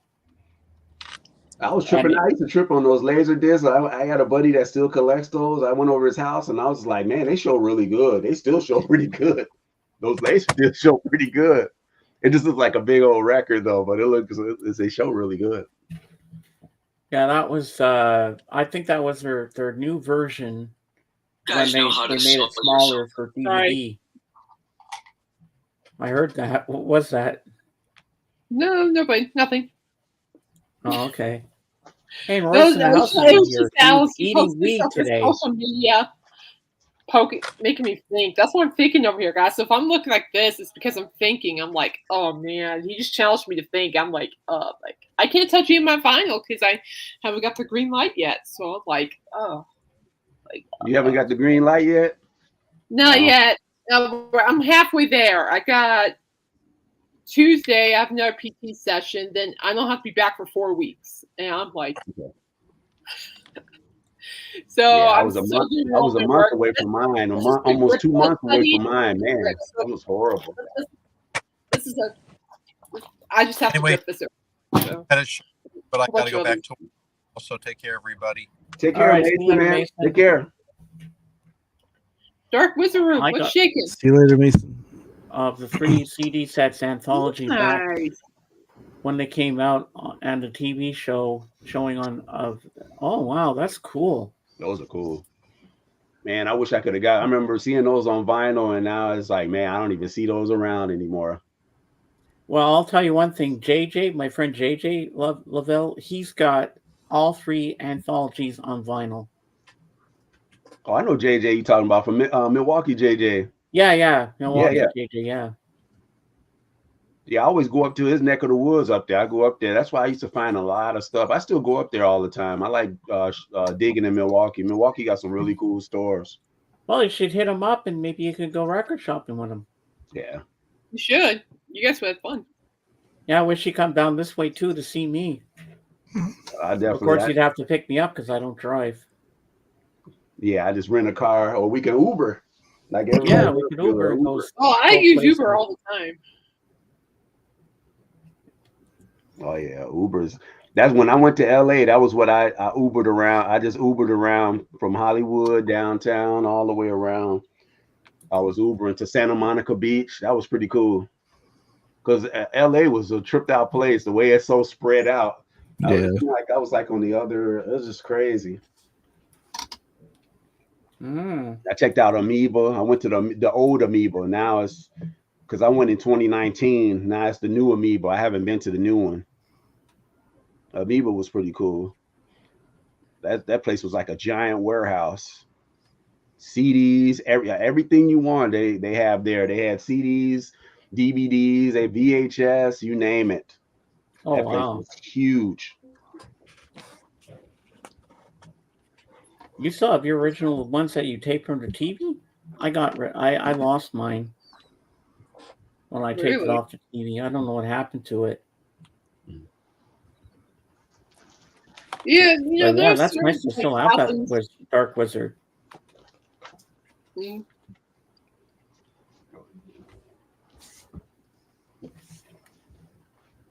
Jorgen, do you still have that VHS of the night you're supposed to tape something for your parents on TV and you tape the wrestling instead? Do you still have that VHS? Yes. Oh yeah, that's gonna be that's a part of your memories. Of course. He I don't decided do that, not to of course. record. His parents asked him to record a show, but there was wrestling on TV, and he said, "No, I'm going to record this." No, Right. it was a Yeah, I had wrestling show back in '88, and I wanted to have that tape. It was the first pay-per-view ever that I saw. My parents wanted me to stop recording for an hour and see it instead. Well, because they wasn't going to be home, so they wanted a soap opera to be recorded. And I said, I'm not recording this because I want to have a break in the middle. I'm recording it because I wanted to save it. So I literally skipped their wish because I knew there was a rerun of it the day after, so it was no big deal. And your parents weren't upset? They weren't all that happy. But it wasn't the end of the world either. Yeah, sorry about that, James. It was just something. Don't worry I'm about like, it, Melissa. It's all good. Oh, it's okay, Melissa. We still love you, girly. Yeah, we still love you here. No, You're I still just part don't of the crew. remember because I know I had 2 reissues of School's Out. I just can't remember the other record that you mentioned. If you had these, like Billion Dollar Babies, and I'm like, oh no, wait, I don't have that yet. I need to work on that, and I do need to work on that. So maybe when I'm going to be record shopping in Vegas, I'll take a sneaky peek, see if I can find it. To answer Janice's question, do you all still watch VHS? I do, yes, because if I'm going to record everything on computer and then have it on the disc, I'm going to be full-time retired before it's going to be finished. So I haven't realized that I'm stuck with it, and I need to have it. So yes, I watch VHS still. I need to get I wish I could run across a player because I have a few VHSs that they never made on DVD. Like I have a Sylvian that was live in Japan, was a really good show. And it was I had this deep VHS my friend had gave me. It was the Smiths and then Morrissey, which they never released on a DVD. And then I have a Prince one, 3 Chains of Gold. You only can get that on VHS. You can't get that on DVD. That's like and I was surprised they reissued all of those Prince albums and on DVD and stuff, those Prince concerts and movies and stuff. That 3 Chainz is the one they never released on DVD. I was surprised. And then the last one is the group The Verve. I think they did it on DVD. It's all of their videos and interviews from like the early Storms of Heaven all the way to the to the fourth. Nice. I have also a lot of VHS concerts that I don't think are released on the DVD. So I always said that if you have a lot of formats, why just focus on one? Have a lot of players instead, so you can watch all of them instead. Yeah, I have when it comes to music, I have cassette player, I have 78 player, I have vinyl, I have DVD. Mm-hmm. I can play whatever I want. Yeah, I still have. I got my CD player, which is up there. I got one the guy gave me. It's a Super Audio. I still listen to CDs here and there. Oh yeah, I still have I still 3 got my CDs. storage bins full of CDs in the storage room. And I still have some in here, and I'm still collecting CDs. I still have Walkman too. I had got that. Kenny, hold on to those VHS. It could be worth something one day. Oh yeah, I mean that cassette player. Well, I have a. I'd have to find it. I don't know where it is right now, but I have a rare DVD of VHS of the Walt Disney movie, The Little Mermaid, when it was first released on video. To that. With the penis turret of the castle that looks like a penis, they have to seize that off the shelves, and I happen to have that one. But this is a weird version of it because when the octopus lady gets married to Prince Eric, the bishop has a boner. Octopus lady is married? I thought it was Ariel. No, the priest has a boner in the scene, and when he says "dearly beloved," and you see his boner, and I have that VHS, and that's worth a lot of money. Yeah, Ursula the Sea Witch tricked Eric into marrying her, and then Ariel showed up at the last minute. So. Yeah. I'm like, hold up, this is entirely new. Who changed the story? Hold up.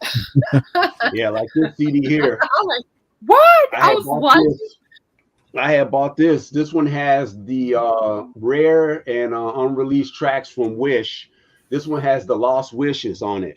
Definitely check that. If you like that album Wish, get this CD. This is a double CD. This is a deluxe edition of that. So you got to have a CD to get that. Only way, because they never put it on vinyl. And then I got this one right here. I picked this up at my buddy's shop, Japan. This is live at Budokan. This was their last performance at Japan.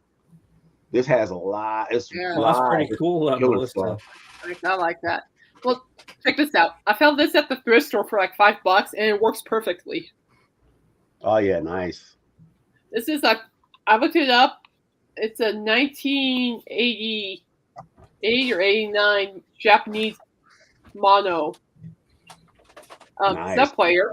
It has I'm holding it with my good elbow, and so you see, it has a big speaker on the back. And man, that's really cool. Yeah, then of course you got your volumes, you got your jacks and all that, and it works fine and all. And the only kicker is when I plug the headphones in, I can only hear the music from one earpiece. I can't hear it from both. Wow. You could probably go on Amazon and get a adapter that'll take care of that for you. Yeah, it'll be in mono, but you'll hear it on both sides. Yeah, it's a mono to stereo adapter. Radio Shack has them and stuff. So okay. Nice one, Jorgen. That was my thing. That was what I always used to listen to. All right, see you later, Jenny. Have a good one. And I'm satisfied. It works pretty fine. Yeah, so like it works great. It's just that I don't see myself carrying it because it's like a brick. But I am planning to get back into like cassette collections and all that. Oh yeah. It'd be cool to have this on. I was gonna sell on eBay and like, but this brings back memories. Oh my god. This right here is remember I just showed this record. like I have it on record, but yeah, get the CD because the CD has all the unreleased and bonus tracks. It's a 2 CD set of this. So you had some unreleased stuff. You're not going to get that on the record. The record's just going to have the straight album. Like some CDs I still kept. And this one right here, this was the show I saw, the Smashing Pumpkins. I saw this tour. Oh, Somebody recorded it. I love Smashing Pumpkins. Somebody recorded it, and this was the exact show I was at the United Center, which was so cool. That is so cool. They recorded the whole thing, and it sounds like just like it was when I was there. Like if I want to remember going back to listening to it, I definitely will listen to it. And then this album here, I hope one day they come out with this on vinyl. I actually like this record. This is Tears for Fears, Raul the Kings of Spain. This is like one of the ones I'm missing on vinyl. I wish they have this on vinyl. It's only on CD only. Yeah, so this one has the bonus track because they came out with a cigar box. When this originally came out, it came out in a cigar box. Yeah, you got that one. Does it have the bonus tracks on it? This one has all the bonus tracks from that session too. I'll be right back. This is just an original. Yeah, I love this record.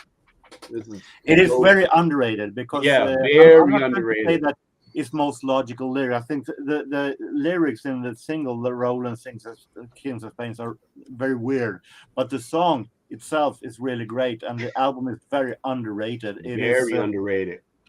Roland Orzabal's solo version of Tears for Fears overall is very underrated. It was not hit. It wasn't commercial, but it was really amazing produced. Yeah, and it's almost like a concept album too because it has like all the reprise and all that. It's really good. I think it is a concept album. Yeah. And then of course this one here, you got the demos, Disintegration. Yeah, this is the it's the remix with the live version and all that. This is pretty cool. This is like this is a 3 CD set. Wow. Yeah, this is actually my favorite album by The Cure, though. I love this record. It's a good one. Yeah.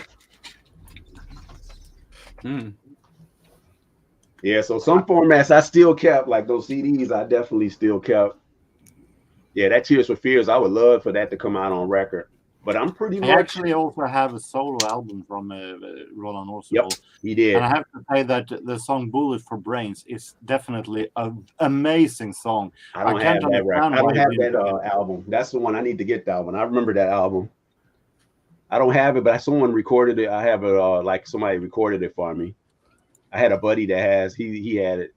I have it, but I think I can't show it because it's hidden behind a huge pile of stuff that I'm going to sell. Like I can show, if y'all want to see, I can show you my Tears for Fears, what I have on vinyl. I can show that if you want me to show that. Or yeah, I have most likely have them all also.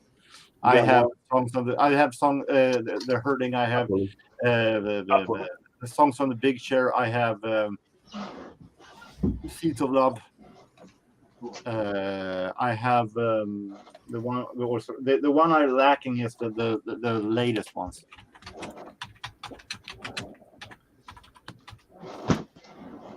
If I know you, Jorgen, you're probably going to have it soon. Depends on the price. All right, let me pull them all. All right. Oh, I forgot about this one. I had found this one not too long ago. Well, I show this one first. The Hurting, the cover I like. I like this cover better than the other one, the American one. Yeah, I like this cover with the baby fur. I have that one. This is the US with the hype sticker.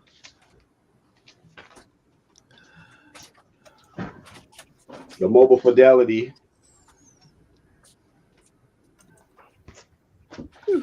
And then the rare one here.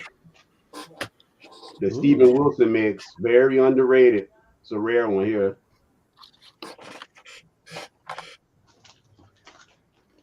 Original, this is original one.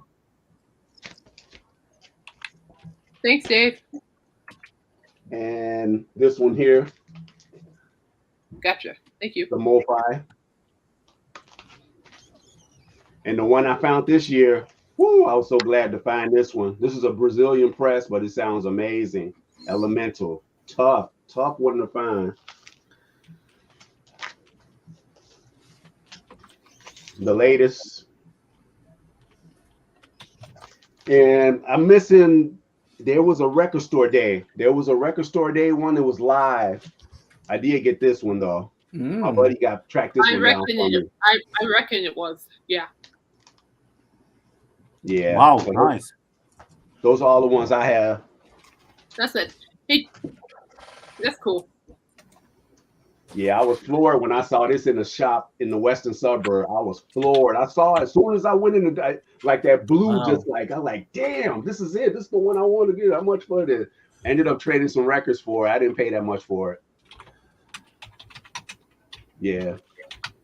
That's amazing, man. This is the Steven Wilson cut though. It's tripped out because what all he did was took the reverb. He took the reverb out, but it makes it sound completely different. It's just weird, but it sounds good though. But you don't see that one. That's a tough one to track down. And this one was pretty good too. I was shocked how good this was. Yeah. But And since I have ahead.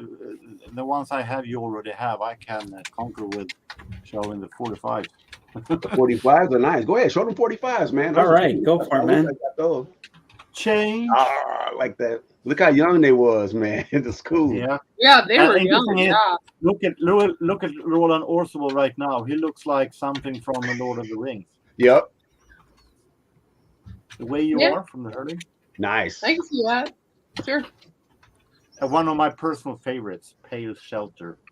Oh yeah, they performed that when I saw them. They were good. What an airy and really amazing sound. Mad World. That too. This is interesting. This is Laid So Low, Tears Roll Down. Oh, I like that song. Amazing song. But what's interesting is that here is my absolute favorite. It's one of the, if not the best song ever. Songs, Sowing the Seeds of Love. Love that song. It's one of the best songs ever. And look at the B-side. Tears Rolling Down. It's the same song, but a little different arrangement on this one. That's cool. Shout, let it all out. Oh yeah. These are the things that we Recently mentioned Head Over Heels. Yes. This is, I believe, it's a little weaker song, but still is a very great one. Naturally. And I think the underrated song by them, I like Swords and the Knife. I think that's underrated. Very underrated. Swords and Knife, that's underrated piece. Woman in Chains. Yeah. Lacking actually advice for the young at heart. I hope you find that single. Oh, that's a killer song. Yeah. Killer song. Those are my Yeah, that's a killer. Man, nice collection, man. Yeah. Hey, James, can you make me big really quick? All right, I can do that, Kate. Thanks. Well, since I couldn't, I can't pick up any vinyl at the moment. I did go through some CDs. I want to show you this, James. All right. I think you'll like this. Check this out. This is actually one of my favorites. Ooh. Great. It's 1, 2, 3, all awesome. Nice. I hope it has Yeah, so- Fat Pond Girls on there. My favorite song. Yeah, they should. I believe this is all their hits, and yeah, it's on there. So you see, Oh, like, nice. like that. And of course, it's gonna fall out. But the discs are in great condition. Ready? Yeah, like that. Ooh. Nice. Yeah, I like that. I do too. I got this. My mom got this. I like this. I like this one. I have this one on vinyl. Cool. And so, yeah, I mean, you got all the hits like Radio Gaga. Let's see here. I want it all, I want it now. Yeah, just all the good stuff. But I thought I'd show you. This is, and no, you can't have this because this is mine. I'm not giving it up. Just like Nice. Mouse Cooper. Just like Mouse Cooper. Not yet. I'm not done yet. Put them back. Oh, you One got more. You got more. Okay. I thought it was just the one. It's okay. I'm sorry. I should have told you to. The Yeah. Tom Petty 5 classic Ooh. album CD collection. Nice.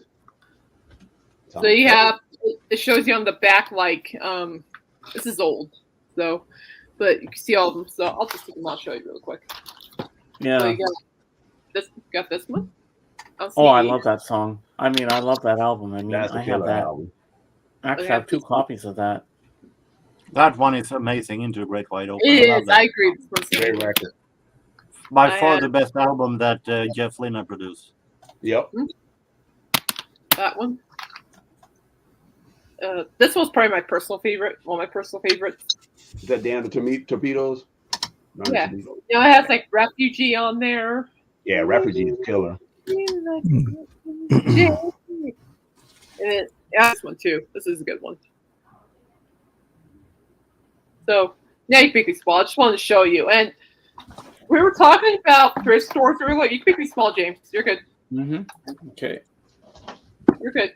I know we were talking about thrift stores earlier, and Yeah. I can't find all my GNR CDs. But one time I went to a thrift store, I found GNR's most popular CDs, all 5 of them. All 5 of them. And one of them was the one that was hard to find with the no cover. Yeah. I found that. And I did scoop it up. I know I'm not gonna. If I find it, I'm not showing you the art either. But yeah, no. But yay me! I actually have Wow. limited edition.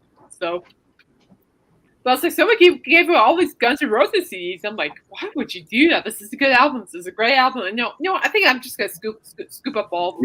You had to use your illusions in there too. There's Use like- your illusions. The CDs are where I shop are like $2.99 each. I'm like, that's not bad. Oh, wow. bad. That's good. So, but anyway, I just want to show these box sets.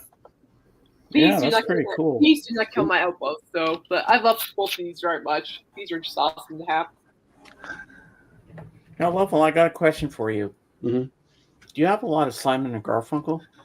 No, only the main albums I have. All I have is really Bookends. It's like my favorite. I love that record. There's like a group I want to get the Bridge Over Troubled Water, and I'm familiar with their stuff, but Yeah. Bookends. Oh, is my because one of favorite. my favorite songs on that album, Bridge Over Troubled Water, The Only Living Boy, New York. Yeah. Sounds of Silence. The OG version of Sounds of Silence is just phenomenal. Yep. But I also like the Disturbed version as well. Mm-hmm. Well, the acoustic version with vocals is the best. The electric guitar one's okay, but I like the one where it's just the acoustic and the vocals. That's sure. my favorite version of it. Understandable. But I know what you mean. It sounds kind of haunting. It got that haunting sound. I know what you mean. Yeah, it just gives you goosebumps when you hear it. Melissa's nerding out to Queen in the chat. Oh my goodness! Don't. All right, Stop. I'm going to sing part of Having a Simon good Garfunkel's song. Having a good Lovell, time. I want you to guess what this song is. Slow down, you move too fast. It's too easy. Gotta make the morning last. Kicking down the Feeling groovy. cobblestones. Do, feeling groovy. Da da da da da da da. Feeling groovy. I love No, that song. 52nd Street song. Yeah. I have it on 45. Oh, America. Yeah, That's that's 45. good. Huh? That's cool.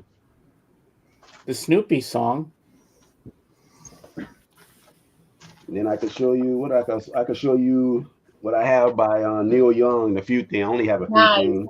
All right, let's see I that. can show some Neil Young stuff. I Almost made you big, Jorgen. I only got a I few ain't things. showing you any Neil Young. I don't know. Nobody hardly shows it, but yeah. Crazy Horse. Everybody knows this is Nowhere. This is actually I actually like the reissue. The Neil Young archive sound a lot better because I ran across a lot of the originals. I do have a few originals in here. That one. Classic. This is the album that got me into him. Finish the Ah. 15 minutes, James. All right, Mom. Hi, Patricia. Hope you're doing well, sweetheart. And then Harvest. Oh, I love that song, Harvest Yeah. Moon. Yeah, this album was pretty cool. This whole album. Yeah. And then the Stoner Classic. This is my original. Love this record. Tonight's the night. Oh, So I don't have the Beach. That's the one I need to pick up. The Beach. I'm still looking for a nice, clean original of that one. But yeah, this is my original one with the texture cover, and it feels like cloth. But I found this and I was like, man, it looked like brand new. It had the shrink. I took it out of the shrink. nice. It still had the shrink on it. And then I go into this is when Neil started getting, back into, I skipped all those ones in the middle. I never ran across any of those, like Landing on Water and Zuma and those, like those records. But I'm definitely going to eventually add those. That's Freedom. Then my original Ragged Glory. I bought this at Amoeba, actually. When I was at Amoeba, they had this at Amoeba. Sweet. Then I got this on Record Store Day. My friend got me this as a gift. Ah. Harvest Moon. And then this is an original. This is the tough one to find. A lot of people can't find this one. Oh. And it was funny. I have found the one I thought it was an original. It was actually a bootleg. This album has always been bootleg. This is the original from Germany. Wow, that's amazing. Yeah, this is a killer here. But this album was weird because he recorded it 2 takes. He didn't do it all in 1 take like a lot of the other Unplugged. This one was recorded. He had to do like 2 takes on it because he didn't like the way it sounded. Mm. Then another killer one here. Sleeps with Angels. I love this record too. He did a tribute to Kurt Cobain. Came out right after Kurt Cobain died. He did a song tribute to him called Drive By. This is a German press. And then my last one is this one right here. This is pretty much like Harvest, like part 3 of Harvest. You know what I mean? It's like the folk. It's real folky and stripped down. I like stripped down Neil. Very. Yeah. So that's my Neil collection. That is awesome. Yeah. Still looking for. It's still more. I look for like the Live at Red Rocks. It's a lot of his stuff. I know on vinyl. This is not Neil Young related, but I have Bad Company Live at Red Rocks. Oh yeah, that's a good one too. Yeah, it's on red vinyl. Oh, yeah. Bad Company is one of my favorite rock bands, and yeah, Bad Company is great. I really like Carl Rogers though. Great vocalist he is. Oh my gosh. Yeah, I like him with Free too. I have the Free. Oh, yeah. That's where he came from, Free. Yeah. That's right. Yep. Just killer vocalist, but man, Bad Company, just great stuff. Yeah, Neil. He got so many records that he released, a lot of unreleased stuff. And that guy has probably been pressing so many records. Besides him and Dylan, besides Dylan and the Beatles, Neil been cranking out a lot of stuff. Like I'm looking for those ones like Illinois and so like the Beach. Man, it's a whole bunch. I'm sorry, it's been a long day, Ray. Not you. He has a lot of great stuff. I'll be shutting down the stream soon, but before I go, I'm going to put you to the test again, Lavelle, and for Melissa. And but you guys will know this probably. I'll just sing a few bars of the song, and let's see if you can guess what it is. I'm not going to even say the band. You have to guess the band too. Okay. Sleep tonight, and may your dreams. That's U2. Yep, that's right. You got it. MLK. Yep, I love that song. They performed that when I saw them. They performed that song. Oh, Melissa's I was back. surprised. I was surprised on the No Line of Horizon tour. They performed that song. I was like floored. I was like, man. Yes, Melissa, James can sing. You can. I was just going to hang with you guys for a second backstage. Let's see if I get. I know. I'm like, we can't see Melissa. Ooh. Okay, Melissa, this is for you. What was Evening that? Own it. shadows make me blue when each weary day is through. How I long to be with you, my happiness. Every day I reminisce, dreaming of your tender kiss, always dreaming how I miss my happiness. A million years it seems has gone by since we shared our dreams, but I'd hold you again.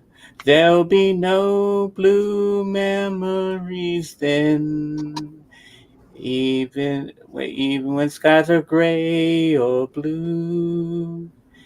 Any place on earth will do. That was pretty. Just as long as I'm with you, my happiness. A million years it seems has gone by since we shared our dreams, but I'd hold you again. There'll be no blue memories then, whether skies are gray or blue. Any place on earth will do, just as long as I'm with you, my happiness. There you go, a little Elvis for you. Thank you, darling. Bravo. Thank you very much. Thank you very much. Thank you very much. Mark all the proceeds to me. Joking. I know you love Elvis, and so I thought I'd serenade you like Elvis did to the ladies. Thank you, love. That was lovely, James. Very good. Very That's cool, nice. man. Yeah, I messed up the lyrics in the first part, but then I got it right the second time in the second chorus. I was like, now I get it. Why didn't it happen the first time? Thank you for having me. That's all I want to say. Thank you. Thank you very much. Thank you very much. So what's when you sent me that thing earlier today, you were talking about you tagged us in a video or something and you modded an me. unlisted video. We can, if you want to chat off, we can talk off. Ah. I modded everybody here. I modded Kate, you, Dave, Michael, and Royce. Cool. Yeah. You want to ask me about the topics? I don't know. I just show up to support. Yeah, I'm there. I mean, I won't be shy to come on camera. Okay. I do it with Royce all the time now, so I'm getting used to that. That's good. No, they're fun. Last Sunday was fun. That was a good topic. Yeah. Okay. Last Sunday, I was in the city. I had to go do. Yeah. But you're welcome here every Sunday because you're part of the crew now, Lavelle, and you bring something to the channel. You're off. I think every time Dave goes away and he puts his view right back, he goes into my back and he's going like this. Yeah, right. No, I had to take a bathroom break. I am on starting water number 4 right here. So there you go. Well, guys, we've been going for 4 hours and 7 minutes, and I have to go eat, and then I got Dave, I got my wire right here. Jump in with the boys on. Can I talk to Dave for a second on your off stage though? Yeah, when we go out, I'll just say my outro to everybody. Yeah, just say your outro then. All right, so I want to thank Lavelle for being here, Kate and Melissa, Jorgen, Kate, Dave, Jorgen, Melissa, Dave. Who else did I have here? Mason and my peanut gallery. And thank you all for always supporting me and helping me out. We had a little rough start today because it was a little slow this morning when we started, but it turned out to be a really good stream, and I want to thank you all for that. And as I say on my channel, Beatles forever. See you on the next one. Bye for now. See you, everybody. And let's end the stream. And we are out.